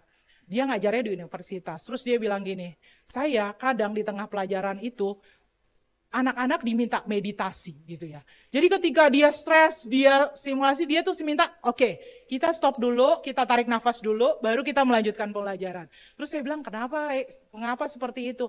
Karena sebenarnya kondisi emosi seseorang anak bisa jadi itu ke arah emosi negatif. Jadi kita kembalikan dulu dia ke arah emosi positif. Dan itu belajar matematika gitu ya. Jadi mungkin tensionnya dan sebagainya. Jadi membuat kadang kita harus stop dulu untuk coping the stress. Nah ini bagian dari merefleksi. Nanti Bapak Ibu bisa baca slide-nya ya. Oke, nah ini yang dipakai ya Bapak Ibu, salah satunya adalah taksonomi Solo ya, Structure Observe ya, Learning Outcomes. Ini biasanya di kurikulum IB yang sekolah-sekolah internasional sudah biasa pakai ini, kalau kita nggak biasa. Ya, jadi ini paling enak ya, paling mudah untuk memahami deep learning, pembelajaran mendalam. Karena kita bisa lihat yang pre-struktural yang paling bawah, dia belum kompetensi, kayak misalnya mungkin dia dia belum tahu tapi dia miskonsepsi atau salah gitu, dia fail untuk menyampaikan konsep. Jadi kalau ditanya apa itu fotosintesis, ya proses bernafas, kan udah salah tuh. Nah itu pre-structural. Nah terus dia pindah ke unistructural tuh masih satu aspek. Fotosintesis adalah masih seperti itu. Pindah lagi ke multistruktural, dia bisa mengkaitkan elemen-elemen fotosintesis itu seperti apa. Relasional, dia bisa mengkaitkan fotosintesis berkontribusi terhadap misalnya kesediaan pangan. Setelah extended abstract yang paling tinggi, bisa kesediaan pangan, bisa masalah ekonomi, bisa masalah yang lainnya. Jadi dia semakin tinggi. Nah ini kita kasih contoh nih Bapak Ibu. Ini taksonominya yang, di Zoom masih belum ya? Oke. Ini yang tadi kita, taruh sini dulu. Oke. Ini yang ada tadi saya jelaskan, ada Bloom, ada taksonomi Solo. Bapak Ibu guru senangnya pakai Bloom yang sering dipakai ya. Nah ini yang revisi yang tahun 2001 Anderson. Kalau Bapak Ibu lihat, oh berarti pada saat PM-nya memahami kaitannya sama Solo tuh unistruktural sama multistruktural. Kalau mengaplikasi rasional sampai refleksi extended abstract. Nah sekarang Bapak Ibu contohnya yang ini lebih mudah. Tadi yang fotosintesis. Pada saat memahami, dia tahu aspeknya tuh apa. Dia sampai tahu aspeknya fotosintesis. Tapi pada saat mengaplikasi, dia tahu fotosintesis berhubungan dengan ketersediaan pangan. Itu yang jarang kita lakukan. Yang kita lakukan adalah percobaan fotosintesis pakai aluminium foil, ya kan? Setelah dari itu, terus anak-anak tinggal menghafal, pokoknya fotosintesis itu reaksinya ini, terus komponennya ini, caranya seperti ini, udah selesai. Nah ini kita meminta guru, kalau ngajar fotosintesis bisa nggak mengkaitkan dengan ketersediaan pangan. Selanjutnya kalau sampai refleksi, dia bisa tahu kalau saya jadi kontribusinya apa, kalau anak PAUD, kalau makan dihabiskan ya gitu. Ya itu salah satunya. Terus kalau yang tadi ya perubahan iklim dan sebagainya. Oke ya Bapak Ibu. Beberapa saya lengkap ya. Ini yang terakhir. Di kerangka sebelum saya masuk ke bagian yang implementasi. Ini ada 4. Nanti rencananya di RPP Bapak Ibu entah modul ajar entah apa namanya nanti modul ajar misalnya gitu ya. Di rencana pembelajaran Bapak Ibu ada 4 tulisannya. Praktek pedagogisnya apa, ya, kemudian lingkungan pembelajaran yang mau dipakai apa, kemitraan pembelajarannya siapa, teknologinya apa, ya. Nah, saya langsung ke praktek pedagogis nih. Jadi, apapun boleh dipakai selama prinsipnya berkesadaran, bermakna, menggembirakan. Boleh nggak pakai STEM? Boleh. Boleh nggak pakai STEAM? Boleh. Boleh nggak pakai inquiry? Boleh. Boleh pakai diskusi, ceramah, silahkan. Tapi jangan ceramah terus karena nggak akan bisa sampai aplikasi. Ya, jadi gimana dia ngeceknya peningkatan pemahaman itu ya ini dari bagian salah satunya ada proses information, salah satunya pakai advanced organizer.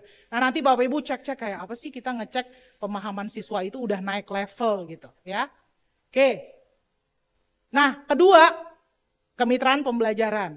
Tulis di modul ajar Bapak Ibu yang terlibat siapa? Ada nggak yang terlibat?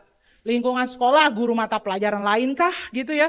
Kalau luar sekolah apa ada anak PAUD nih suka nih ngundang-ngundang tukang Gojek misalnya, apa ngundang dokter, ngundang siapa misalnya bertanya gitu ya. Atau yang lainnya, lingkungan luar sekolah silahkan. Atau masyarakat mengundang orang tua atau apa gitu. Itu bagian dari kemitraan pembelajaran. Bu Yuli kami nggak ada bagian ini. Nah berarti nanti Bapak Ibu cek aja kira-kira cukup nggak dengan yang ada. Terus kita bisa mengeksplorasi PM tadi. Oke ya. Terus lingkungan pembelajaran ada 3. Ya, fisik, virtual, sama budaya belajar. Nah silakan budaya belajarnya aman, interaktif, bisa berkolaborasi, apa yang mau saya ciptakan, dituliskan di situ. Nah yang terakhir, pemanfaatan digital. Nah ini kita breakdown Bapak Ibu. Pas buat modul ajar pakai digital nggak? Kalau ada dituliskan. Pas perencanaan pakai video nggak? Pas pelaksanaan pembelajaran pakai video atau tidak? Ketika assessment, ada assessment yang berbasis teknologi atau tidak. Nah, itu bagian dari pemanfaatan digital. Harusnya sudah ya. Bapak Ibu, ini yang guru jadi center ya. Jadi kalau kita sering dengar apa? Guru sebagai fasilitator gitu ya. Nah di sini guru perannya 3, aktivator, kolaborator, sama pembentuk budaya. Ini sebenarnya culture, learning culture-nya ya, academic culture-nya yang dibentuk seperti apa. Itu tuh maksudnya apa? Jadi kalau aktivator kita harus kasih umpan balik Bapak Ibu. Jadi menstimulasi. Tapi yang kedua kolaborator, kita harus berkolaborasi sama peserta didik. Yang ketiga, nah bagaimana nih caranya? Ayo anak-anak, kita harus mengambil risk taking ya. Jadi jangan takut bertanya, terus mengeksplorasi. Karena itu bagian dari pengembangan budaya belajar. Ya, oke nanti ini kayaknya yang di pelatihan guru-guru nih kayaknya ya akan dibentuk ya. Nah ini ekosistemnya, jadi sekarang ngajar mau menggunakan media sosial, artinya media-media yang dijadikan sumber belajar, tapi hati-hati itu adalah bagian dari elemen ekosistem yang mau kita kembangkan juga, termasuk teknologi mitra profesi tadi ya, mitra pembelajaran yang mau kita kaitkan dalam elemen ekosistem. Oke, ada yang mau ke toilet, ada yang mau makan, minum, silahkan. Kalau saya kalau ngajar tuh kayak energi baru ya, jadi udah biasa jadi seneng. Nah oke, saya masuk terakhir, nih the real implementasinya kayak apa sih gitu ya. RPP-nya, modul ajarnya, mohon maaf nih kebiasaan RPP, RPS ya di kampus. modul tuh otaknya langsung ke modul pembelajaran jadi belum biasa. Oke, ini implementasi pembelajaran mendalam. Saya mau breakdown jadi 3. Pertama perencanaan, kedua pelaksanaan, yang ketiga assessment. Kalau perencanaan pasti hubungannya sama desain pembelajaran nih Bapak Ibu ya. Jadi karakteristik peserta didik sama kayak pembelajaran diferensiasi. Nah sekarang bedanya apa? Karena ketika PM yang kita lihat adalah kesiapan siswa sama proses berpikirnya. Jadi kalau tahu Prof. Stella Cognitive Science ya itulah ilmunya beliau gitu ya. Bagaimana dia bisa mengkonstruksi, bagaimana pemahaman konsep dan sebagainya ada di sana. Oke, saya ke perencanaan dulu ya. Ini dibagi 4 ya Bapak Ibu. Jadi desain pembelajaran Bapak Ibu di modul ajar nanti dibagi 4. Ya, kalau mau menerapkan PM, yang pertama identifikasi. Cek dulu muridnya itu karakteristiknya apa. Bu Yuli berarti harus pakai gaya belajar, instrumen gaya belajar ini dan itu gitu. Enggak usah. Bapak Ibu itu kalau teori pendidikan, Bapak Ibu itu adalah living teori di dalam diri Bapak Ibu. Masa mengajar 10 tahun pasti udah paham kan anak-anak kita seperti apa misalnya gitu. Kayaknya nih anak kelas kita tuliskan aja. Kalau mau pakai riset tambahin instrumen silahkan. Tapi coba kira-kira kalau anak-anak mau belajar mendalam gitu ya. Dia paham konsep, kira-kira apa ya yang harus kita pahami tentang diri anak kita. Jadi identifikasi kesiapan peserta didik. Kedua materinya. Ada materi yang fakta sekali, ada yang prosedural kalau bicara teorinya, tapi kira-kira tuliskan aja. Ini materi ini sulit dipahami nih. Bertahun-tahun saya ngajar, materi ini selalu miskonsepsi, tulis. Jadi kalau ngajarnya harus kesini dulu, nggak boleh mengajar misalnya kalau di kimia misalnya kelarutan gitu ya, masih ada namanya nama lain ya. Kelarutan tapi ternyata dia perkalian aja nggak hafal. Oh banyak di medsos ya Bapak Ibu. Itu bener apa konten gitu ya. Anak-anak SMA ditanya perkalian ternyata nggak bisa ya. Nah ternyata itu mau belajar kimia kalau matematikanya perkalian nggak hafal. Misalnya 4S⁻³ ditanya S mana yang dibagi mana yang diakar dia nggak tahu. Ya itu adalah bagian identifikasi selain kesiapan. Juga karakteristik mata pelajaran, oh mata pelajaran ini memiliki tingkat kesulitan, tapi bisa diaplikasikan dalam kehidupan sehari-hari, tulis. Ya. Nah yang terakhir adalah dimensi profil lulusan, ada 8. Ini bisa sih nyambung ke agama, ini bisa sih. Nah sekarang pertanyaannya Bapak Ibu, Bu Yuli gimana ya taunya kita nyambung dan sebagainya, tulis dulu. Karena ini urusannya panjang nih Bapak Ibu. Kalau dalam kurikulum tuh nanti turun ke SKL, nah udah nanti aja urusannya. Sekarang ada 8 profil lulusan, kira-kira pembelajaran Bapak Ibu tuh nyambungnya kemana? Oke, 1 ya, identifikasi. Kedua, desain pembelajarannya. Kurikulum Merdeka, capaian pembelajaran, cek capaian pembelajaran yang mana, CP-nya. Kemudian yang kedua, topik pelajarannya apa? Ya, topiknya. Nah, topik ini Bapak Ibu harus ingat, ini nyambungnya ke bidang ilmu yang mana. Nah, kalau di PAUD mungkin ada tema, topik ya, dan sebagainya ya, ini bedanya. Kemudian lintas disiplin ilmu tulis, ini berhubungan dengan matematika, apa gitu, misalnya mata pelajaran atau bidang ilmu. Setelah itu tuliskan lagi tujuan pembelajarannya, yang biasa Bapak Ibu lakukan, tapi harus nyambung tuh sama yang di atasnya. Selanjutnya ada 4 dimensi tadi, ya dimensi lingkungan belajar, praktek pedagogis itu dimasukkan apa aja komponennya. Baru merancang pembelajaran desainnya itu memahami, mengaplikasi dan merefleksi. Ya, nah 3 ini tadi mau pakai model tertentu atau enggak juga enggak apa-apa. Ya yang penting pengalaman belajarnya memahami, mengaplikasi dan merefleksi. Terakhir assessment. Ini di awal pembelajaran assessmentnya pakai apa? Oh kita pakai tanya jawab diskusi. Oh kita pakai tadi ya misalnya observasi. Oh kita pakai portofolio. Kita pakai tes Bu Yuli, silahkan dituliskan. Awal, proses dan akhir. Oke ya, penampakannya seperti ini Bapak Ibu. Oke, ini peserta didik identifikasi ya. Peserta didiknya seperti apa? Materinya seperti apa? Dimensi profilnya seperti apa? Pas bagian desain Bapak Ibu tulis sampai pemanfaatan digital yang paling bawah. Ya, jadi nanti Bapak Ibu lihat PPT-nya, Bapak Ibu bisa lihat tadi yang saya sampaikan tuh identifikasi seperti apa. Pengalaman belajarnya nih. Maaf ya karena ini nggak bisa. Ini awal, inti itu di dalamnya ada memahami, mengaplikasi, merefleksi di inti. Terus ada penutup lagi, penutup itu adalah hari ini kita belajar, kita next mau apa, bagaimana kamu merasakan proses pembelajaran. Jadi beda nih, terpisah dari merefleksi ini. Terus prinsip pembelajarannya ada di mana? Tulis ini berkesadaran, bermakna atau hanya menggembirakan atau hanya apa. Terus kami sempat buat ininya ya, prinsip-prinsipnya ya. Ini teori sebenarnya tapi supaya nggak miskonsepsi di masyarakat ya. Yang pertama, penyampaian materi harus sesuai dengan tahapan berpikir peserta didik. Nah mau nggak mau nih baca nih. Kalau orang bisa jadi long term memory seperti Pak Menteri yang sampaikan itu seperti apa. Makanya kenapa kalau kita masuk kelas gak boleh orang terlambat masuk. Tahu Bapak Ibu, brain based learning kalau orang lagi konsentrasi tuh dia tuh lagi ada pusatnya ada di atas. Tiba-tiba ada orang masuk itu dia turun ke bawah. Menaikkan anak begini lagi tuh susah.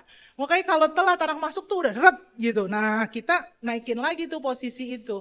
Posisi kesiapan dia belajar. Jadi ingat-ingat kayak tadi, kalau kita belajar sesuatu perkalian belum beres, itu cek dulu perkaliannya gitu.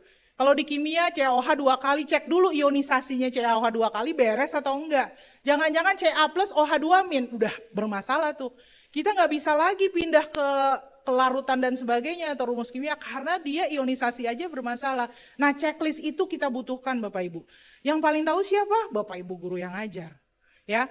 Kedua, strategi pembelajaran apa saja boleh digunakan selama prinsipnya berkesadaran, bermakna, dan menggembirakan. Ketiga, penerapan pembelajaran usahakan lingkungan sekitar. Jadi jangan sampai bicara sampah, dia nggak pernah lihat sampah. Kemarin bimbingan saya cerita tentang racun tikus. Terus saya tanya, kamu ngajar pakai racun tikus? Ceritanya tuh tentang kimia unsur ya, dia mau cerita arsen sebenarnya. Terus saya tanya, terus anak-anaknya emang paham racun tikus? Enggak Bu, ternyata karena di rumahnya nggak ada tikus gitu. Terus saya langsung bilang, ya itu kan jadi nggak bermakna buat anak-anak kamu ngomongin arsen. Habis bingung Bu, contohnya apalagi kalau cerita kimia unsur. Nah itu sebenarnya masalahnya. Karena kita jadi dipaksa belajar untuk tahu ini nih aplikasinya sehari-hari ini apa, sesuai konteks anak-anak kita gitu. Terus yang keempat, yang tadi udah ya, tidak simultan ya. Terus yang kelima, pengalaman belajar, ya ini nih.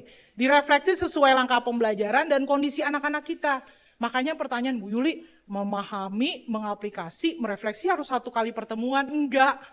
Ya, nah ini yang makanya kalau kita lihat Bu Yuli kan materinya banyak banget. Makanya memang sekarang kondisinya, kalau Bapak Ibu mau mengimplementasikan, coba lihat materinya, emang ada konsekuensinya nih. Agak lama. Namanya juga pembelajaran mendalam gitu ya. Mungkin yang tadinya 3 kali pertemuan ya geser jadi 4 gitu ya. Atau mungkin ada materi yang bisa dikaitkan, oh berarti ini bisa dikaitkan. Kan Bapak Ibu punya ATP yang sebenarnya bebas ya kan, bisa kemana saja. Nah kemudian sintak-sintak silahkan dipakai. Kemudian yang ketujuh, pengalaman belajar itu dilakukan dalam beberapa langkah. Tadi yang Bapak Ibu lihat. Nah, yang olah hati, usahakan semuanya nggak cuma kognitif, sikap sama tadi ya, spiritual dan sebagainya dikembangkan. Lintas ilmunya mau multi sama inter nggak usah pusing. Pokoknya sebenarnya itu nyambungnya sama topik yang mana, gitu ya. Kemudian pembelajarannya disesuaikan dengan karakteristik materi pelajaran masing-masing. Nah, di PPT ini ada nih. Tapi memang kalau Bapak Ibu lihat kira-kira agama seperti apa ya, IPS kayak apa ya, ini ada di PPT-nya. Kemudian yang 4 sampai terakhir, assessment yang terakhir yang mau saya highlighted. Assessment kita ada 3, assessment as learning, refleksi diri siswa, assessment for learning, formatif yang feedback, assessment of learning yang judgment dia bisa atau tidak di akhir. Ya, oke. Saya lanjut, ini PM mata pelajaran nanti Bapak Ibu baca ya, agama seperti apa contohnya, kira-kira pendidikan Pancasila, matematika, ini mungkin belum semua ya, contohnya ada 6 mata pelajaran. Kemudian ini contoh kalau Bapak Ibu mau punya inquiry kan ada 6 sintak, terus mau dimasukkan ke pengalaman belajarnya jadi 3 ini. Nah, ini memahami sampai merumuskan masalah, mengaplikasi sampai mengumpul data dan analisis, ini masih mengaplikasi nih, menarik kesimpulan dan komunikasi, refleksi tahap ke-7 dan 8. Ya, itu bagiannya. Kalau nyambung sama inquiry. Kalau nggak ada itu, sekali lagi nggak apa-apa. Ya, jadi Bapak Ibu punya pengalaman belajar itu. Nah, ini contohnya. Ini contoh di SD tentang ekosistem. Identifikasi dulu peserta didiknya, identifikasi mata pelajarannya, ekosistem terkait dengan kehidupan pada lingkungan dan sebagainya. Checklist dimensi profil lulusannya yang mana, capaian pembelajarannya di kurikulum Merdeka diambil, topik pelajarannya apa kan ada ya, topik pelajarannya apa, tujuan pembelajarannya di breakdown seperti yang Bapak Ibu pahami. Yang beda adalah ada praktek pedagogis, mitranya siapa, lingkungan pembelajarannya apa, pemanfaatan digitalnya apa. Setelah itu bikin tahapan pembelajaran nih awal ya, awal tuh seperti apa, kemudian ini memahami itu seperti apa, mengaplikasi seperti apa, misalnya memahami ekosistem itu. Nah, ketika di tahap pemahaman, ekosistem itu apa, itu masih level yang 1, yang rendah. Baru kita tindak lanjuti lagi, sampai anak ke Kali Ciliwungnya. Kalau nggak ke Kali Ciliwungnya, pakai video Kali Ciliwungnya, diminta anak-anak menganalisis. Saya dulu waktu ngajar polimer di plastik, tuh kayak anak TK ya, dicoret-coret gitu tuh, dicoret-coret. Bapak Ibu lihat di Zoom nggak? Oke, nah nanti berarti ini udah waktunya saya menutup ya, mohon maaf ya Bapak Ibu, ini tugas saya menyelesaikan 62 slide ya. Nah, ketika mengaplikasi, waktu saya ngajar polimer itu, Bapak Ibu ingat kura-kura yang kena sedotan, ya tahu nggak yang di YouTube? Kura-kura kena sedotan, itu awal saya ngajar polimer pakai gambar itu. Menstimulasi anak, oh ternyata plastik itu membuang sampah dan sebagainya. Nah di sini diajak ke Kali Ciliwung, mungkin anak-anak kan nggak tahu Kali Ciliwung seperti apa, atau sulit sekolah bawa ke Kali Ciliwung. Cari aja gambarnya gitu ya, yang kira-kira anak bisa berdiskusi di sekolah dan menganalisisnya. Oke ya, sampai kemudian inti, kemudian sebagai penutup. Oke ya. Oke, ini assessment-nya. Nah, ini contoh perjenjang. Saya pakai gambar aja. Ini di PAUD, sebenarnya udah banyak juga pasti Bapak Ibu laksanakan. Ini contohnya dia ke penjual tanaman hias, belajar tentang tanaman. Terus yang dari dulu contohnya adalah biji kacang hijau dengan kapas. Dari saya SD ya, sampai sekarang biji kacang hijau dan kapas. Ya tolong ya guru PAUD agak-agak beda dikit, kapas tambah apa kayak gitu ya. Tapi ini yang ditemukan nih mahasiswa saya yang S3 PAUD ya. Terus ini PAUD, kemudian kalau di SD silahkan nih Bapak Ibu solar panel. Jadi sekarang anak-anak disuruh ngukur kalau rumahnya segini kira-kira berapa butuh energinya, ya agak-agak dalam gitu ya. Lebih dalam lagi jadi sekarang untuk dipahaminya. Terus ini di SMP, di sini juga ada solar panel juga, energi terbarukan tuh topik yang dari SD, dari PAUD sampai tingkat kuliah juga selalu digunakan ya salah satunya.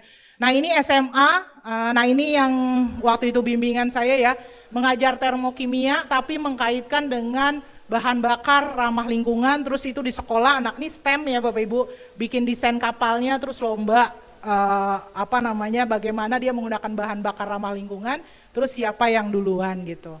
Nah terus di SMK nih paling deep learning SMK ya Bapak Ibu. Karena SMK udah ada teaching factory, udah ada dunia industri, pokoknya luar biasa. Ya ini bagian dari implementasi yang mungkin, tapi kan setiap jenjang ada karakteristiknya ya. Tapi itu adalah, kebetulan saya lulusan SMK ya, Semakbo dulu ya. Jadi kayaknya nih SMK sekali lah yang aplikasinya dalam kehidupan gitu. Nah ini pendidikan khusus, nah saya nih salah satu minat saya juga. Jadi saya bekerja dengan salah satu yayasan, ini kalau ini dari Direktorat PMK ada satu foto di ujung sana. Saya membuat pembelajaran kimia buat anak tunanetra ya. Jadi karena kan biasa di sekolah inklusi ada anak tunanetra, gurunya suka bilang NaOH, lupa bilang ada anak tunanetra di sana nggak tahu A-nya di bawah, apa A-nya di atas, apa A-nya capital letter, itu lupa disampaikan.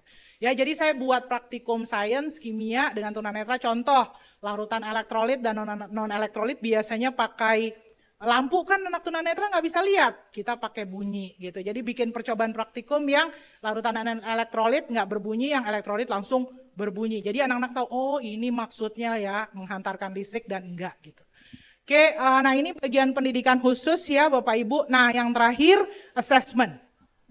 Jadi sekarang self-assessment wajib. Nah, anak diminta, nih anak nggak biasa nih Bapak Ibu melakukan assessment diri sendiri. Saya udah mengerti atau tidak konsepnya.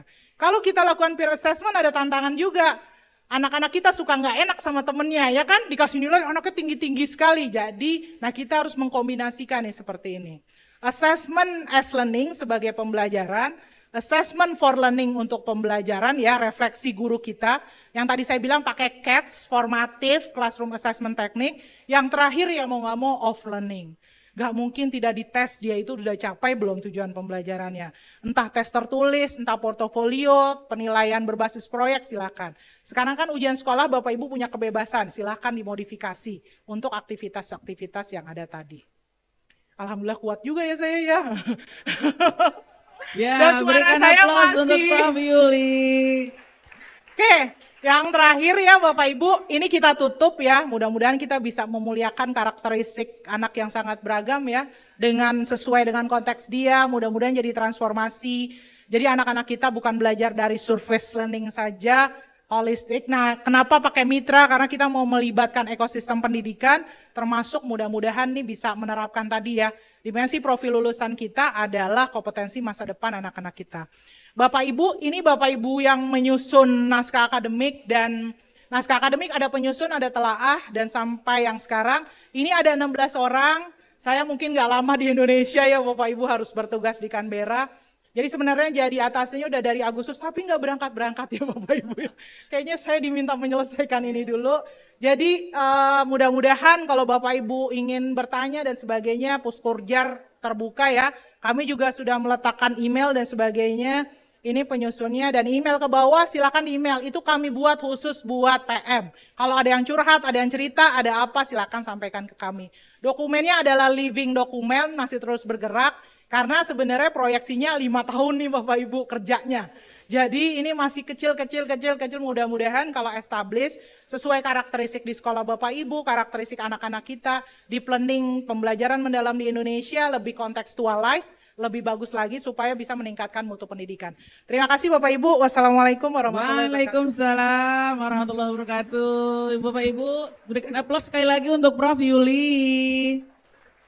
Prof ini, ada bacaannya tuh Prof, mantap peserta di Zoom. Ya karena memang semua slide Prof Yuli itu wagyu ya Ibu Bapak ya, daging semua ya. Mau yang judulnya, yang subjudul, yang tulisan kecil-kecil itu juga semuanya daging ya. Karena baru kita simak dan kita peroleh itu pada hari ini. Nah Ibu Bapak yang hadir ini merupakan peserta-peserta yang sangat beruntung gitu Prof Yuli. Nah Prof Yuli, saya pun ini banyak sekali catatan saya nih Prof untuk paparan Prof Yuli tadi. Tapi mungkin sedikit yang bisa saya sampaikan adalah bahwa pembelajaran mendalam ini, penciptaan suasana dan proses pembelajarannya itu ada 3. Yang pertama berkesadaran, bermakna, kemudian menggembirakan ya Prof ya. Dan kemudian pengalaman belajarnya itu juga Mulai dari memahami sampai ke refleksi yang di tengah-tengahnya ada mengaplikasikan. Begitu ya Prof. Yuli. Saya kira Ibu Bapak di sini maupun rekan-rekan yang hadir di ruang Zoom dan YouTube ingin berdiskusi dan menanyakan beberapa hal ya kepada Prof. Yuli. Tapi waktu kita terbatas Ibu Bapak. Jadi saya izin untuk sesi pertanyaan ini, diskusi ini saya hanya mengambil 2 saja ya Ibu Bapak ya. 1 dari kanan dan 1 dari kiri. Yang dari kanan tadi Ibu yang di tengah yang gini-gini silakan. Ibu yang di tengah siapa? Nah, yaitu Ibu. Ya, betul. Untuk yang di kiri ada Bapak yang baju putih, silakan Pak. Yang di tengah itu yang baju putih. Ya, silakan.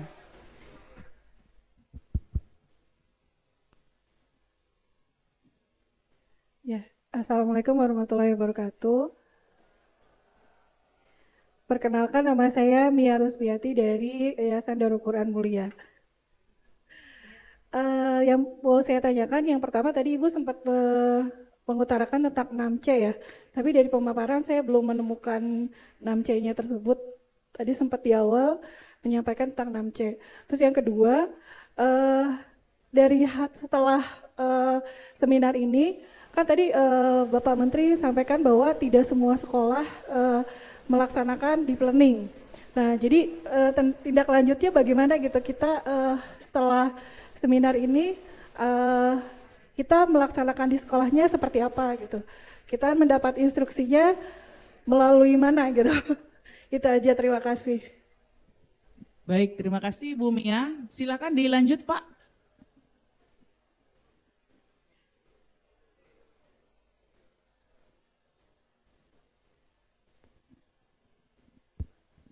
Bismillahirrahmanirrahim. Assalamualaikum warahmatullahi wabarakatuh. Terima kasih Prof atas kesempatannya. Perkenalkan saya Fajar Handoko dari Pesantren Kafila International Islamic School. Pak, izin Pak, siapa namanya Pak? Fajar Bu, Fajar Fajar. Handoko. Ya. Mohon izin Bu pertanyaannya. Tadi kan kita disebutkan bahwa ada pengetahuan esensial Bu ya yang harus kita susun.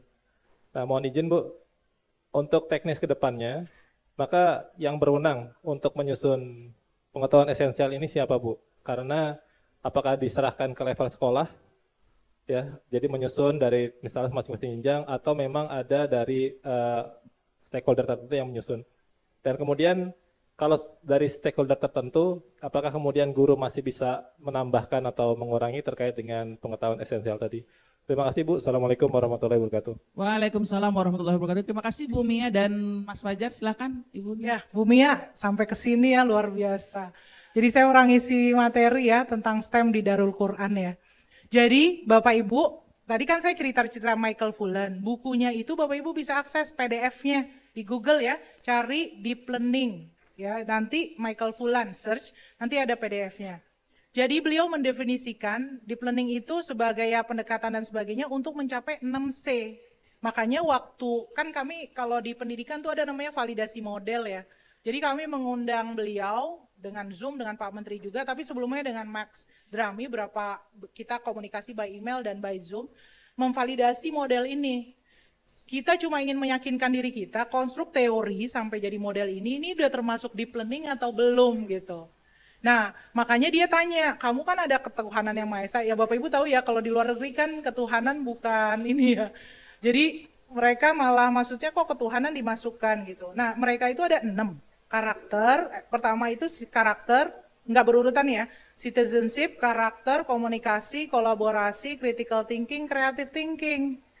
Nah, sekarang Bapak Ibu cek, kita kreatif ada, critical ada, komunikasi ada, kolaborasi ada. Tapi kita nggak nulis karakter. Karena nilai karakter di Indonesia itu salah satu sumbernya adalah agama. Jadi waktu itu kami menjustifikasi model kami, karakter yang kamu maksud itu masuk ke ketuhanan yang Maha Esa. Jadi ketuhanan dan ketakwaan. Jadi akhirnya dia bilang, oh oke, berarti masih bisa masuk. Jadi karakternya kita memang kita tidak mengambil karakter C yang ada di situ.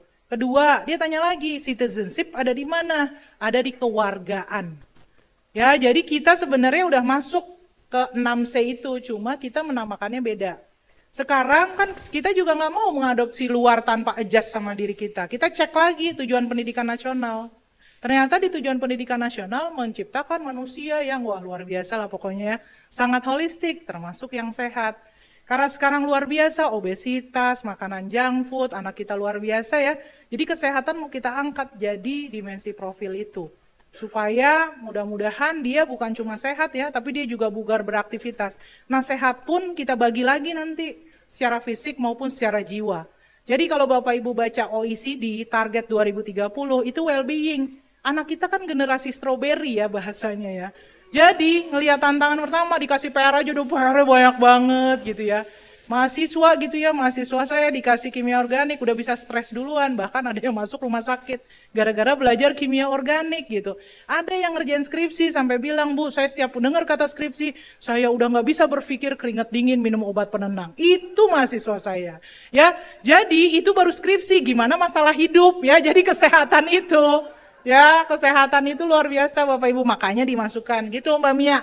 Jadi yang kita 8 profil ini, nah sekarang yang harus dipikirkan gimana nih nanti sampai ke bawahnya gitu ya. Nah nanti urusannya di kementerian tuh SKL dicek lagi, kemudian SI nanti pertanyaannya ke Bapak ya. Nah, masalah sekolah, ini bukan wewenang saya ya sebenarnya. Cuma kalau kita lihat timeline 5 tahun, kami tidak memaksakan. Tapi kalau Bu, saya mau aplikasi di planning sekarang, silahkan. Tapi yang diminta oleh kementerian nanti dipilih sekolahnya, mungkin mewakili jenjang, mewakili kualifikasi sekolah. Nah itu Pak Menteri dan jajarannya yang menentukan.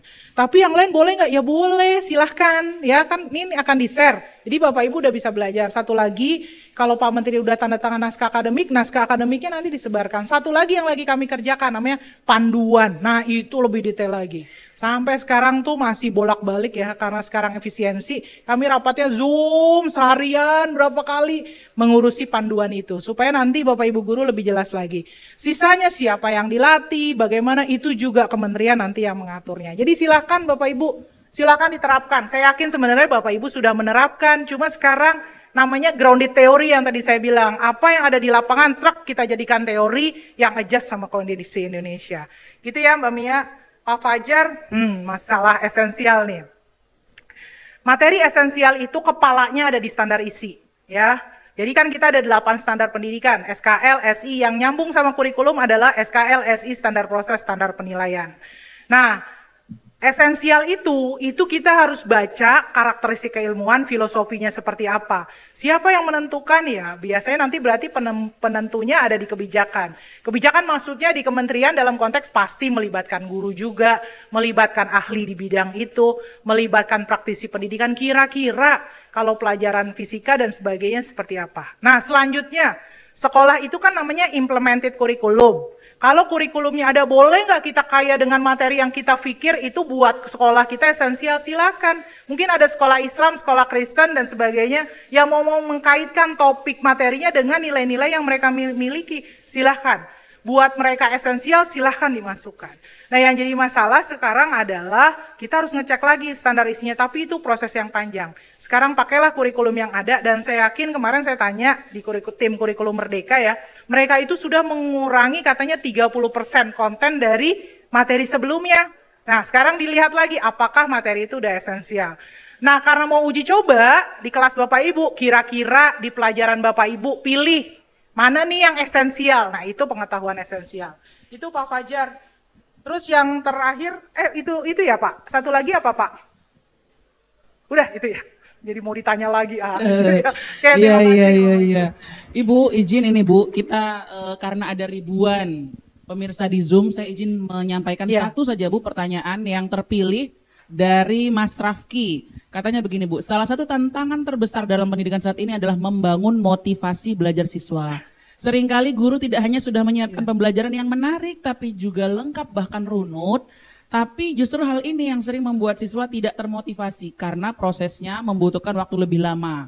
Nah bagaimana Bu ini dalam menghadapi permasalahan? Ini tapi pengalaman saya jadi guru ya Bapak Ibu. Saya dulu ngajar di SMK Kemala Bayangkari 1. Namanya SMK Tubun dulu. Tubun itu tukang bunuh ya Bapak Ibu. Jadi anak-anak saya itu masuk, jadi disampaikan aja ya, saya masuk UNJ itu IKIP dulu ya, IKIP, tapi saya adalah lulusan UNJ yang pertama. Masuk UNJ itu terpaksa, karena orang tua saya, bapak ibu saya itu guru agama SD Bapak Ibu. Jadi ibu saya bilang, udah kamu perempuan, jadi guru saja gitu. Nah, buat saya tuh kalau nurut sama orang tua, udahlah orang tua minta apa ikut saja gitu. Masuklah saya ke UNJ, karena saya kan di analis kimia Bogor ya, Semakbo. Jadi kalau analis tuh inginnya kan ke perusahaan, nggak jadi guru. Tapi orang tua saya bilang, udah jadi guru aja. Ketika saya jadi guru tuh, waduh, kuliah di UNJ tuh kayak tekanan batin. Udah nggak mau jadi guru, terus akhirnya terpaksa jadi belajar pendidikan kan. Selama belajar di UNJ itu, yang harusnya 5 tahun waktu itu saya babat tuh mata kuliahnya jadi 4 tahun. Karena kan sebenarnya kuliah di UNJ itu adalah pengulangan mata kuliah di Semakbo gitu ya. Kimia fisik dipelajari lagi di kimia fisik di universitas. Jadi seperti double, selesailah itu 4 tahun. Setelah itu dosen saya bilang, Yul ada peluang tuh ngajar di SMK, SMA Eka Tubun. Terus saya bilang, orang aku gak mau ngajar. Udah sambil nunggu perusahaan ngajar aja. Ngajarlah saya Bapak Ibu. Mana saya udah tahu itu sekolah terkenal dengan tawurannya, memakai obat-obatan dan sebagainya waktu itu ya. Waktu itu UN Bapak Ibu. UN ya dilaksanakan pada saat itu yang menentukan kelulusan. Berarti kalau UN-nya jelek itu nggak lulus tuh siswanya gitu ya. Ketika saya masuk, anaknya itu kalau di kelas banyak yang ya mabuk gitu ya. Nanti kadang ngelilingin saya, Bu lagi apa Bu? Saya Bu Yuli, guru kimia lagi ngajar gitu. Dia nggak sadar keliling gitu ya. Terus kadang kita razia ada apa namanya ikat pinggang yang buat ini orang tuh ditajamkan ujungnya ya. Itu luar biasa. Kadang kita lagi razia itu pisau dan sebagainya celurit ya Bapak Ibu. Sampai kalau saya bilang, oke, kamu keluar kelas ya gitu. Karena kan misalnya emosi ya, keluar kamu, saya hukum 6 kali keliling lapangan gitu. Kan saya belajar di UNJ waktu itu, punishment itu akan membuat jerah, dia jadi mau belajar gitulah intinya ya. Salah satunya. Terus ketika dia keliling lapangan, dia balik lagi nih, Bu, bisa nggak dihukum lagi? Saya nggak mau belajar kimia, Bu, gitu. Terus besoknya dikeluarin lagi, dia di kantin makan dengan santainya. Terus ada rasa menyesal gitu, enggak, melakukan itu lagi. Mana kalau tidur nggak bisa dibangunkan, karena kan sakau atau dia kecapean gitu ya. Terus itu bisa bisa tawuran anak-anak di kelas tuh biasa banget saya menghadapi. Jadi tiap hari jadi guru kerjaan saya menangis Bapak Ibu. Udah nggak punya motivasi jadi guru menghadapi misbehavior seperti itu. Kalau Bapak Ibu mau baca cerita saya tulis ke jurnal Scopus ya kalau internasional Bapak Ibu dosen tahu ya. Itu saya tuliskan pengalaman saya jadi guru seperti itu. Jadi kebayang dia nggak punya motivasi belajar. Terus saya ngajarlah alkohol ya etanol. Etanol itu C2H5OH. Saya tulisnya rumusnya anak-anak. Iya Bu, nanti saya hapus ingat ya. Iya. Dihapus. Apa ya Bu tadi? Tulis lagi dihapus. Aduh nih gimana nempelnya gitu ya. Terus akhirnya Bapak Ibu saya pikir wah ini gak bisa kalau gak nyambung sama hidup mereka. Terus akhirnya saya belajarilah jenis-jenis ekstasi namanya semua saya hafal. Semua minuman beralkohol persennya dari whisky, vodka saya hafal Bapak Ibu, termasuk bir bintang. Termasuk minuman beralkohol beras kencur saya hafalin. Karena anak-anak termasuk tape yang dia buka pakai atau ngelem tahu ya, ibon dan sebagainya itu, dia pakai buat mabok dan sebagainya itu saya pelajari. Akhirnya kalau saya ngajar, oke anak-anak kemarin kita belajar etanol. Kalau kamu minum, kan saya mau jelaskan oksidasi etanol jadi aldehid jadi asam karboksilat. Kalau ditulis rumusnya, diceritain gak ngerti itu bahasa aldehid asam karboksilat ya. Terus akhirnya kalau kamu minum alkohol tuh terjadi proses oksidasi gitu ya. Terjadi di aldehid jadi ini. Langsung hafal, apa tadi oksidasi Bu, aldehid Bu, alkohol. Jadilah itu saya, oh ternyata nih benar-benar meaningful. Jadi Bapak Ibu, bahkan kalau tes ya, kalau tes tuh saya, soal ulangan saya sama dengan soal tes akhir anak-anak. Jadi anak-anak saya bilang, Bu, kita boleh bawa soal ulangan kemarin nggak? Boleh, soalnya sama tes akhir. Jadi dia taruh di kolong meja, kan ada meja ya. Terus gini, Bu, boleh nggak 5 menit lihat soalnya Bu? Boleh, lihat gitu. Tapi tahu yang terjadi, nilainya masih 40, 30, 20 Bapak Ibu. Jadi kalau kita mau bicara standar pendidikan ya, itu saja yang soalnya sama dia nggak bisa jawab. Akhirnya saat itu 100% siswa saya nggak lulus karena UN-nya juga pasti nggak lulus. Ya tapi apa artinya setelah itu? Ini motivasi pertama saya jadi guru ya. Ada seorang anak yang datang, Bu setelah ibu cerita minum alkohol, obat-obatan dan sebagainya, saya sekarang nggak minum lagi Bu. Waduh itu bahagianya luar biasa.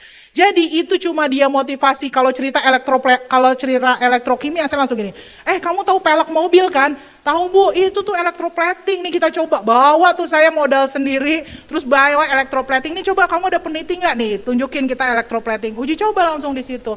Sekarang akhirnya ya waktu itu ya lumayan mereka paling enggak Kalau masuk kelas saya dia tahu dia nggak mabok gitu ya. Jadi nggak minum-minuman lah, sekarang udah sadar. Jadi waktu pertama kali ngajar, biasanya saya dilempari cicak, dilempari kertas. Alhamdulillah terakhir-terakhir tuh sampai setelah saya jadi dosen ya, terakhir-terakhir wah nangis juga gitu ya berpisah dengan mereka. Ya jadi itu bagian motivasi tadi, mudah-mudahan kalau pakai meaningful, mindful, dan joyful kita bisa ya memotivasi lah anak-anak kita gitu. Paling tidak dia tahu apa yang dia pelajari itu ada loh hubungannya dengan kehidupan dia gitu. Baik secara kontekstual maupun tadi ya nyata secara umum. Terima kasih Bapak Ibu. Siap, terima kasih banyak Prof. Yuli. Ini sudah banyak sekali nih Prof chat yang masuk ya Prof ya. Minta dagingnya katanya Prof. Minta PPT, Bro. Ya, nanti kita share ya Ibu Bapak ya. Nanti kan ada lagi yang buat Bapak Ibu ya, forum group discussion ya. Jadi nanti kita bisa tanya-tanya lebih lanjut lagi. Siap. Terima kasih banyak Prof. Yuli, terima kasih banyak ini Prof. Selamat bertugas Prof. Mudah-mudahan ini bisa bermanfaat untuk kita semua. Terima kasih. Kemudian Ibu Bapak semua juga terima kasih banyak atas partisipasi dan juga kehadiran Ibu Bapak yang hadir di ruangan ini, yang hadir ribuan pemirsa di ruang Zoom. Terima kasih banyak Ibu Bapak. Kita sampai ketemu ya, sampai ketemu di kegiatan pembelajaran mendalam lainnya yang akan digagas dan dilaksanakan oleh UHAMKA. Karena tadi seperti yang disampaikan oleh Pak Menteri, insya Allah UHAMKA akan banyak sekali menyelenggarakan program-program pembelajaran mendalam ini. Nah, Ibu Bapak jangan sampai lupa, jangan sampai ketinggalan informasinya. Supaya nggak ketinggalan, silahkan Ibu Bapak titipkan siswa-siswi terbaik Ibu Bapak di UHAMKA. Ibu Bapak juga bisa join ke UHAMKA karena banyak sekali program magister dan juga doktor UHAMKA yang terakreditasi unggul. Ibu Bapak, semoga kita bisa mengaplikasikan pembelajaran mendalam di kelas-kelas kita masing-masing, di sekolah kita masing-masing, agar kita semua turut berkontribusi dalam mewujudkan pendidikan bermutu untuk semua. Saya akhiri, albirru manitaqo, wassalamualaikum warahmatullahi wabarakatuh.